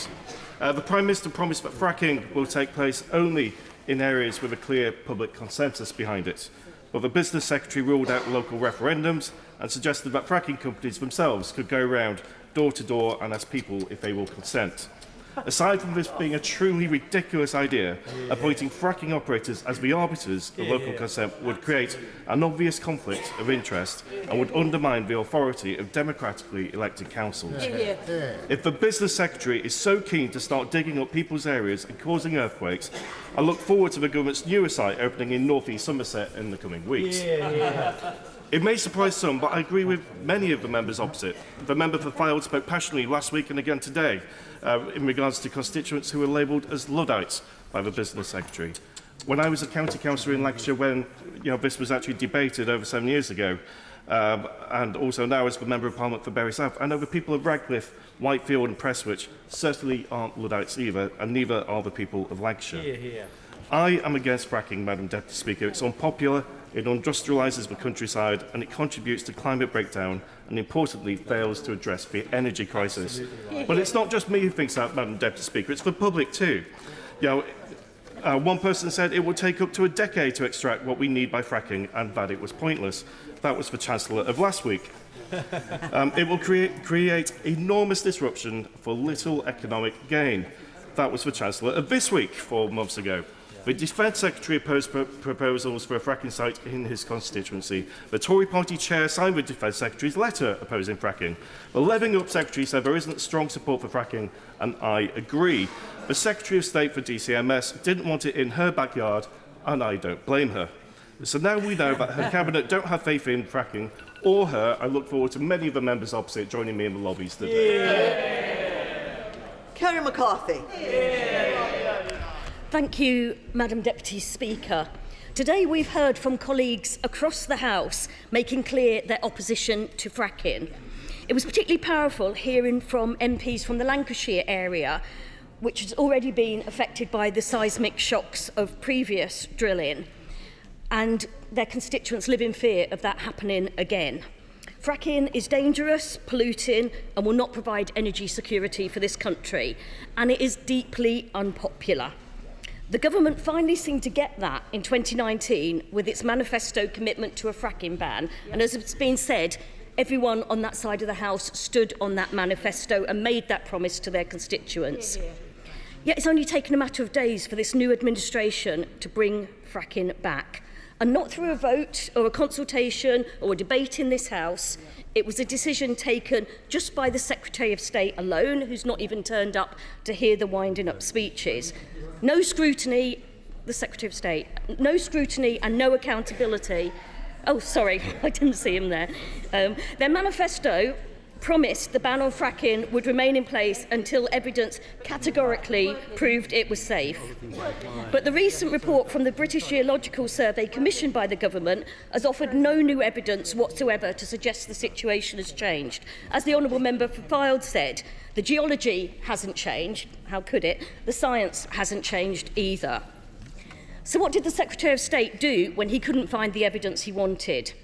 He decided to change the rules on how big an earthquake can be considered safe. I would laugh, Madam Deputy Speaker, but there's nothing funny about this. Labour has been absolutely clear that we will always oppose fracking, whether in opposition or in government. And I'm proud that the Labour government in Wales is keeping the ban. And let us not forget, Madam Deputy Speaker, that this reckless decision comes in the middle of a climate emergency. At COP26, this government made a commitment on the world stage to prioritise the clean energy transition and end public support for the fossil fuel sector by the end of 2022. So how's that going? A year on, and they're not just bringing back fracking for gas, they're also issuing hundreds of new licences for fossil fuel extraction. No wonder the Prime Minister is trying to wriggle out of attending COP in Egypt next month. Let's call this what it is. It's climate vandalism. The decisions of this government are undermining our climate targets and trashing our reputation on the global stage. As the Honourable Member for West Ham said, it's taken a wrecking ball to years of patient climate diplomacy, and I'm sure the COP President would have something to say about that. The Minister for Climate Change, who's replying to the debate today, may be willing to swallow his pride and to claim that fracking is green in exchange for a seat down the far end of the cabinet table. But on this side of the House, we will be honest about fossil fuels. They are expensive, they're polluting our air and they're destroying our planet. As my right honourable friend, the member for Doncaster North, made clear earlier, the only solution to the energy crisis is a green one. Madam Deputy Speaker, removing a ban on fracking shows that we cannot trust a Tory promise, even if it was embedded in their manifesto. So how can we trust what is being said today about ensuring local consent? And let's be clear, the amendment doesn't say there will be a veto, it doesn't explain how that consent would be obtained, it's very weak on the detail, and it doesn't promise a binding vote on this House on what that consent would look like. And as my right honourable friend, the member for Leeds Central, said, why do we even need to do this? We know that polling, the government's own polling, shows that only 17% of people support fracking. And I would imagine a large proportion of those that will say, but not in my backyard. We're quite happy for it to, I think a Lords Minister once said, in the desolate north, that's where you would frack. I'm sure that the government committing to a ban on fracking today and committing to bringing forward their own bill if they don't want Labour to put the seize control of the order paper would come as a great relief to many of the government's own MPs. Our message to colleagues on the opposite benches is this. Fracking is not necessary, it is not wanted, and it is not inevitable. Each of you there today on the opposition benches have a chance to, on the opposite benches, I should say, have a chance to, yeah, I'm forward thinking on my part. Each of you have a chance today to ensure the voices of your constituents are heard and that our planet is protected. If you support our motion today, we will secure a binding vote on a bill to ban fracking on the 29th of November, in the absence of any willingness from the government to bring that forward itself. You will all have the opportunity to ban fracking before a single drill starts up in your constituencies. You know that's what your constituents want you to do. That's your only problem, is it? They know that there's no excuse for doing it. So do the right thing and support the Labour motion today. Minister Graham Stewart. Thank you, Madam Deputy Speaker. And it's a great pleasure to wind up this debate, which has had so many excellent contributions from across the House. And it perhaps is not for the first time that the Right Honourable Gentleman for Doncaster North, who is an extremely clever man, whom I have a great deal of respect, has been a little bit too clever by half. And perhaps if more drafting had gone into this, then instead of seizing the order paper, we could have had a different style, an attempt to seize the order paper. Because quite clearly, Madam Deputy Speaker, this is not a confidence vote, but it is an attempt by Her Majesty's. It is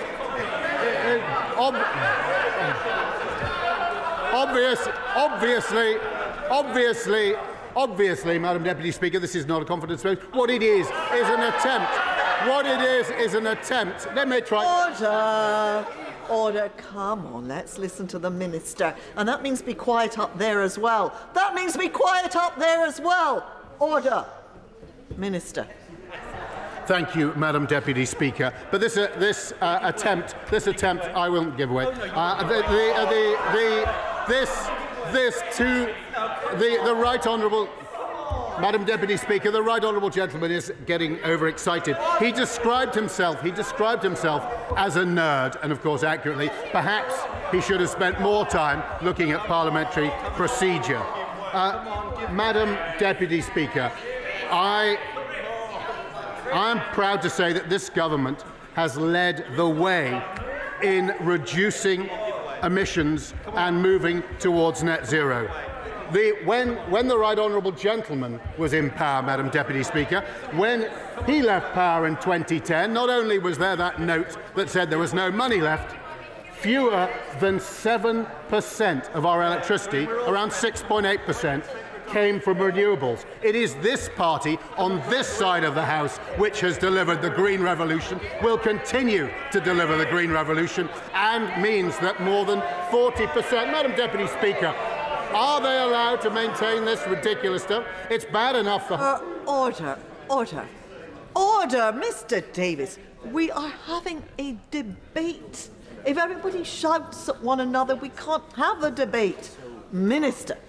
Thank you, Madam Deputy Speaker. And it's brought calm to the other side of the House to point out that, as I say, electricity 7% when they left power, more than 40% today. If you look at energy efficiency and you look at people struggling to heat their homes today, houses that were EPC C and above, what was the percentage? The honourable gentleman wants to tell me from a sedentary position. What percentage was it when Labour left power? I'll tell you, it was 14%. What is it today? 46%. It is this party which is moving this country towards net zero, and not only doing it at home, but leading internationally as well. I happily to give way to my own. I thank the Minister for giving way. He's absolutely right about the green revolution, which our region in the Humber is playing such a big part of. But can I ask him to reflect on the speeches of today? Because if this was a clear vote on whether we have fracking or not, I would be in the opposite lobby with the opposition. I will stick on any binding vote to my manifesto and election commitment to oppose fracking, absolutely. So can he reflect on that? And can I urge him to continue with the vein he was going down, which is how much we should be investing in green energy?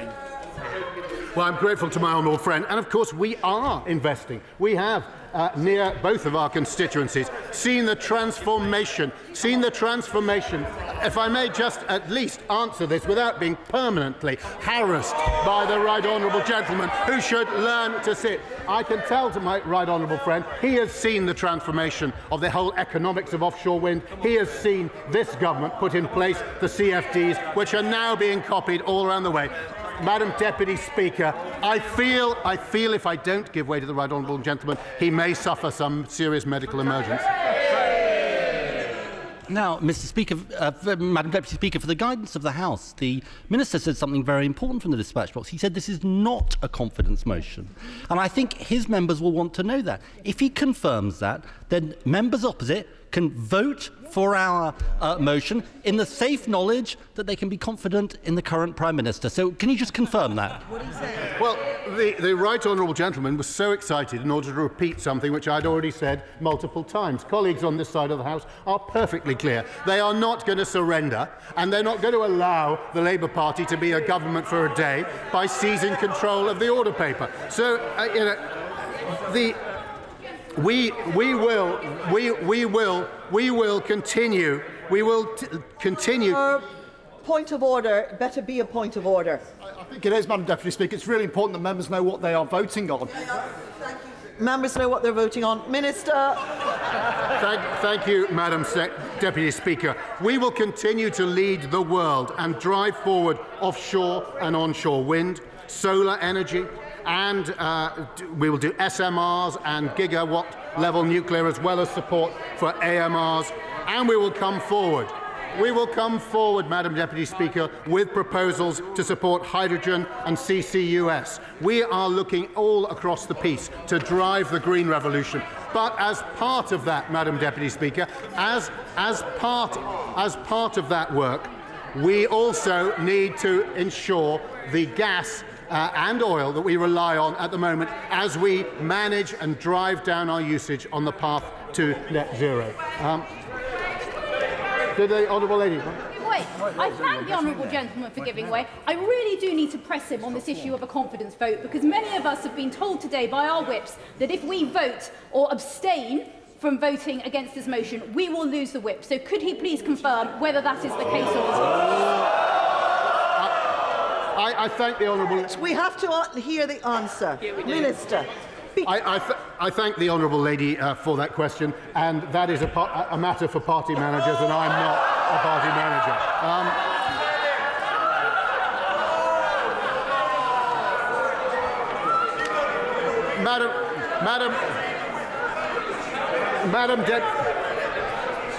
Madam Deputy Speaker, community support is so important, and that is why we have, as we've heard from the Secretary of State today, pledged to colleagues to ensure that that community support, there will be that community veto that we've heard so much about from colleagues from East Sussex, North Dorset, Bognor Regis and Littlehampton, South West Bedfordshire, Taunton Deane, Winchester, East Yorkshire, my neighbour, Gloucester, Bolsover, Scarborough and Whitby, up the coast from me, South Thanet, Worcester, Gloucester, Rother Valley, North Dorset, Ashfield, Rushcliffe, Blackpool South and Lee.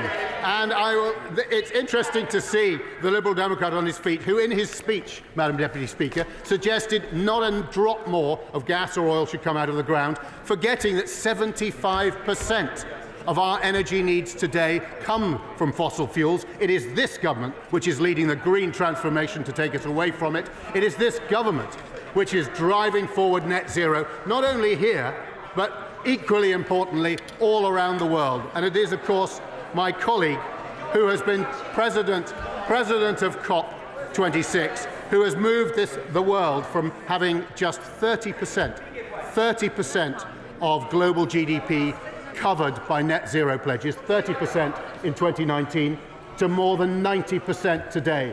It is that transformation of the global position on the pathway to net zero that has been a critical path, as well as leading the development of net zero at home. That is why we will continue to make sure that we develop, and that's why we are issuing licences or issuing blocks in the North Sea, so that we can produce domestic oil and gas as we manage that pathway down. We will manage it down.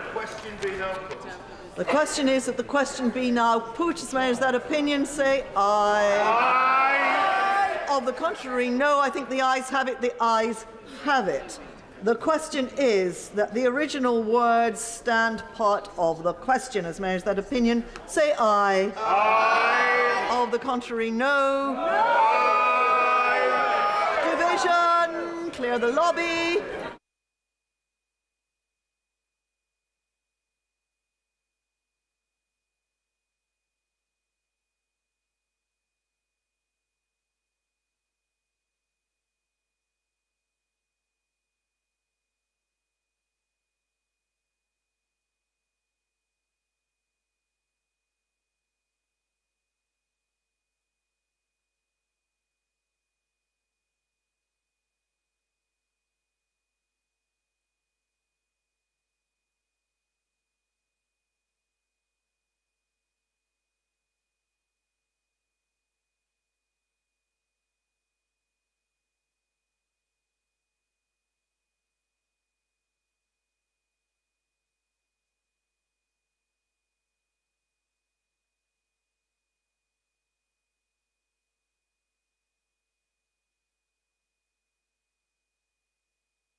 Order.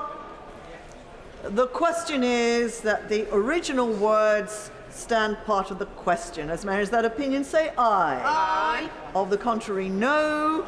No. Tell us for the ayes, Lillian Greenwood and Jessica Morden. Tell us for the noes, Amanda Soloway and Mark Jenkinson.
the Sergeant please investigate the delay in the no lobby?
Order!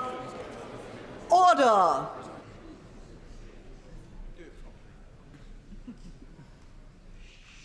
The ayes to the right, 230. The noes to the left, 326.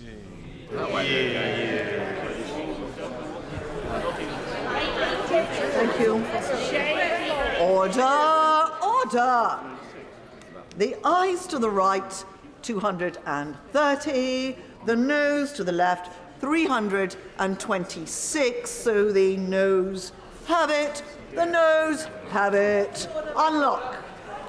Point of order, Tangham Debonair. Thank you, Madam Deputy Speaker. I wish to, on a point of order, there are rumours, very strong rumours, that the Government Chief Whip has apparently resigned. I wonder if it's possible to get some clarity. More than rumours, well, if you want to say no, Madam Deputy Speaker, I seek your guidance on whether or not this can be confirmed, given that this is actually a matter of parliamentary discipline. Yes, it is. The Honourable Lady raises a point as to whether a member of the government has resigned. I have not been given any such information. I know no more than that, and it's not a point of order for the Chair. Point of order, Mr Farron. Thank you, Madam Deputy Speaker. I wonder if you could clarify that during the debate we just had, the Minister from the dispatch box closing the debate informed his colleagues that this was not a vote of confidence. Yet we saw earlier, in writing from the Government Deputy Chief Whip, that it was. Could it be possible that members opposite voted in the division just now without any clarity as to what it was they were actually voting for? I thank the honourable gentleman for his point, which is, of course, not a point of order for the Chair. My concern is that what it says in the order paper is correct and accurate, and it is. And I thank the honourable gentleman for the point he raises, but it's not one on which I can judge. Ministers are responsible for their own words. Is it a point of order? Point of order, Mr. Bryant. Madam Deputy Speaker, I would urge you to launch an investigation into the scenes outside the entrance to the no lobby earlier. As you know, members are expected to be able to vote without fear or favour. Yes. And the behaviour code, which is agreed by the whole of the House, says that there shall never be bullying or harassment of members. I saw members being physically manhandled into another lobby and being bullied. while crying. If we want to stand up against bullying in this House of our staff, we have to stop bullying in this chamber as well, don't we? Order, order. We're talking about behaviour. We will have a little bit of good behaviour for a moment on both sides of the House. The honourable gentleman raises an important matter about behaviour, and he knows better than anyone else that we have an extremely good system for investigating allegations of bullying, intimidation or bad behaviour. And if the honourable gentleman cares to bring evidence and facts to me, I will make sure that the matter is properly investigated. Of course, we must have decorous behaviour at all times. And so we will now proceed quietly and politely. The question is that the proposed words be there added. As many as of that opinion, say aye. Aye. Of the contrary, no. No. I think the ayes have it. The ayes have it. The question is the main motion as amended. As many as that opinion, say aye. Aye. Of the contrary, no. I think the ayes have it. The ayes have it. Thank you. That concludes that item of business, and we now come to motion 3 relating to business of the House, supplementary estimates and supply and appropriation adjustments bill.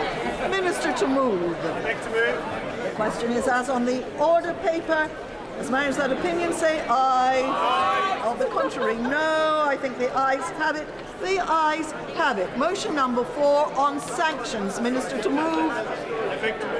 The question is as on the order paper. As many as that opinion, say aye. Aye. Of the contrary, no. I think the ayes have it. The ayes have it. I beg to move that this House do now adjourn. The question is that this House do now adjourn.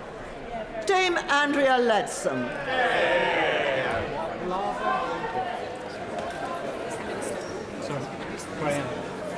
Order! Order! Surely honourable members will show some dignity and respect for the lady who's about to propose the adjournment debate. Leave quietly and quickly. That means all of you.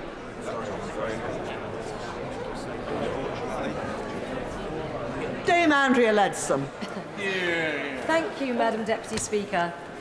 I'm grateful to you for granting this important adjournment debate this evening. Picture the scene, Madam Deputy Speaker. A beautiful historic town whose origins date back to the Roman days. Small businesses lining both sides of the street.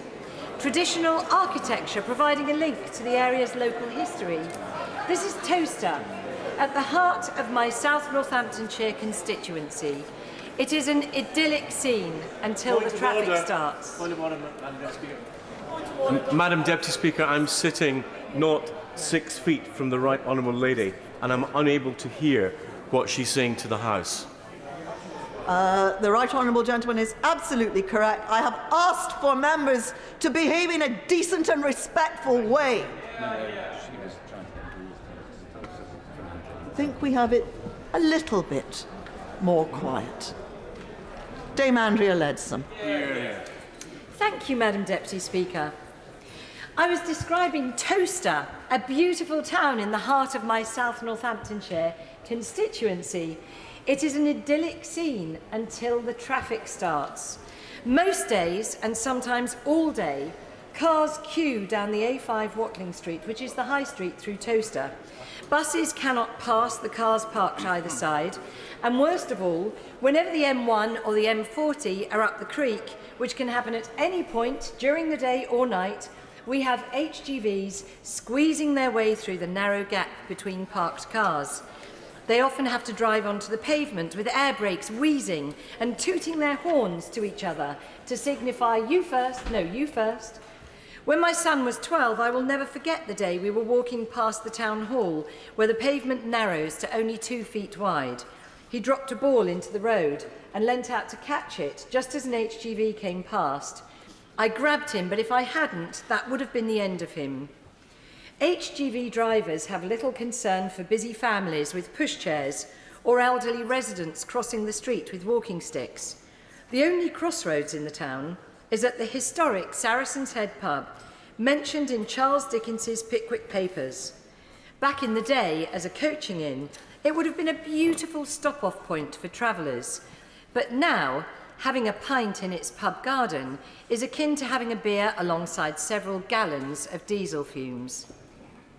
This road is unbelievably unsuitable for the size and volume of traffic that is using it.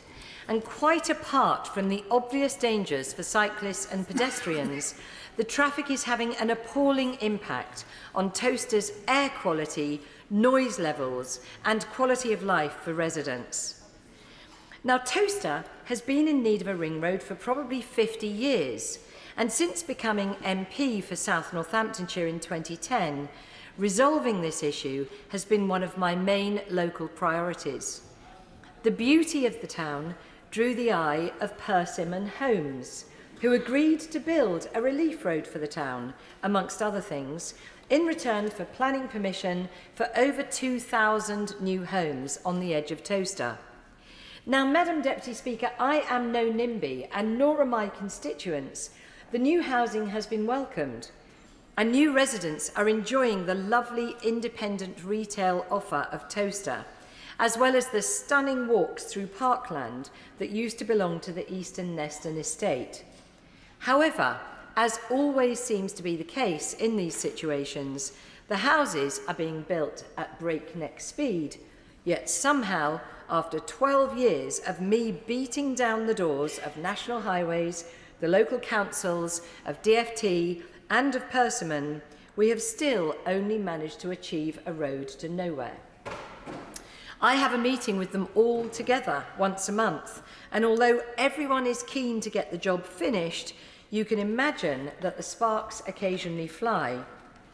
Now, the relief road will ultimately join the A5 with the A43 as a bypass to the town centre, and after years of negotiation, DFT have agreed that signage will push traffic out of the town and onto the relief road.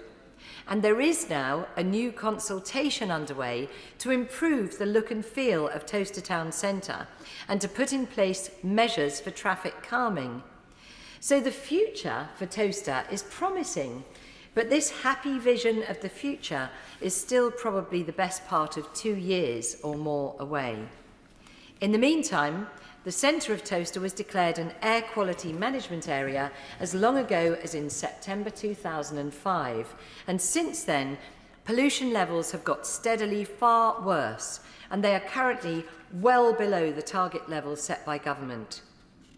West Northamptonshire Council, in fact, wrote to all residents living on Watling Street and in the surrounding areas in March 2021 about air quality, reminding them that their properties fall within an air quality management area and that they may wish to reduce the amount of air pollution that they're exposed to.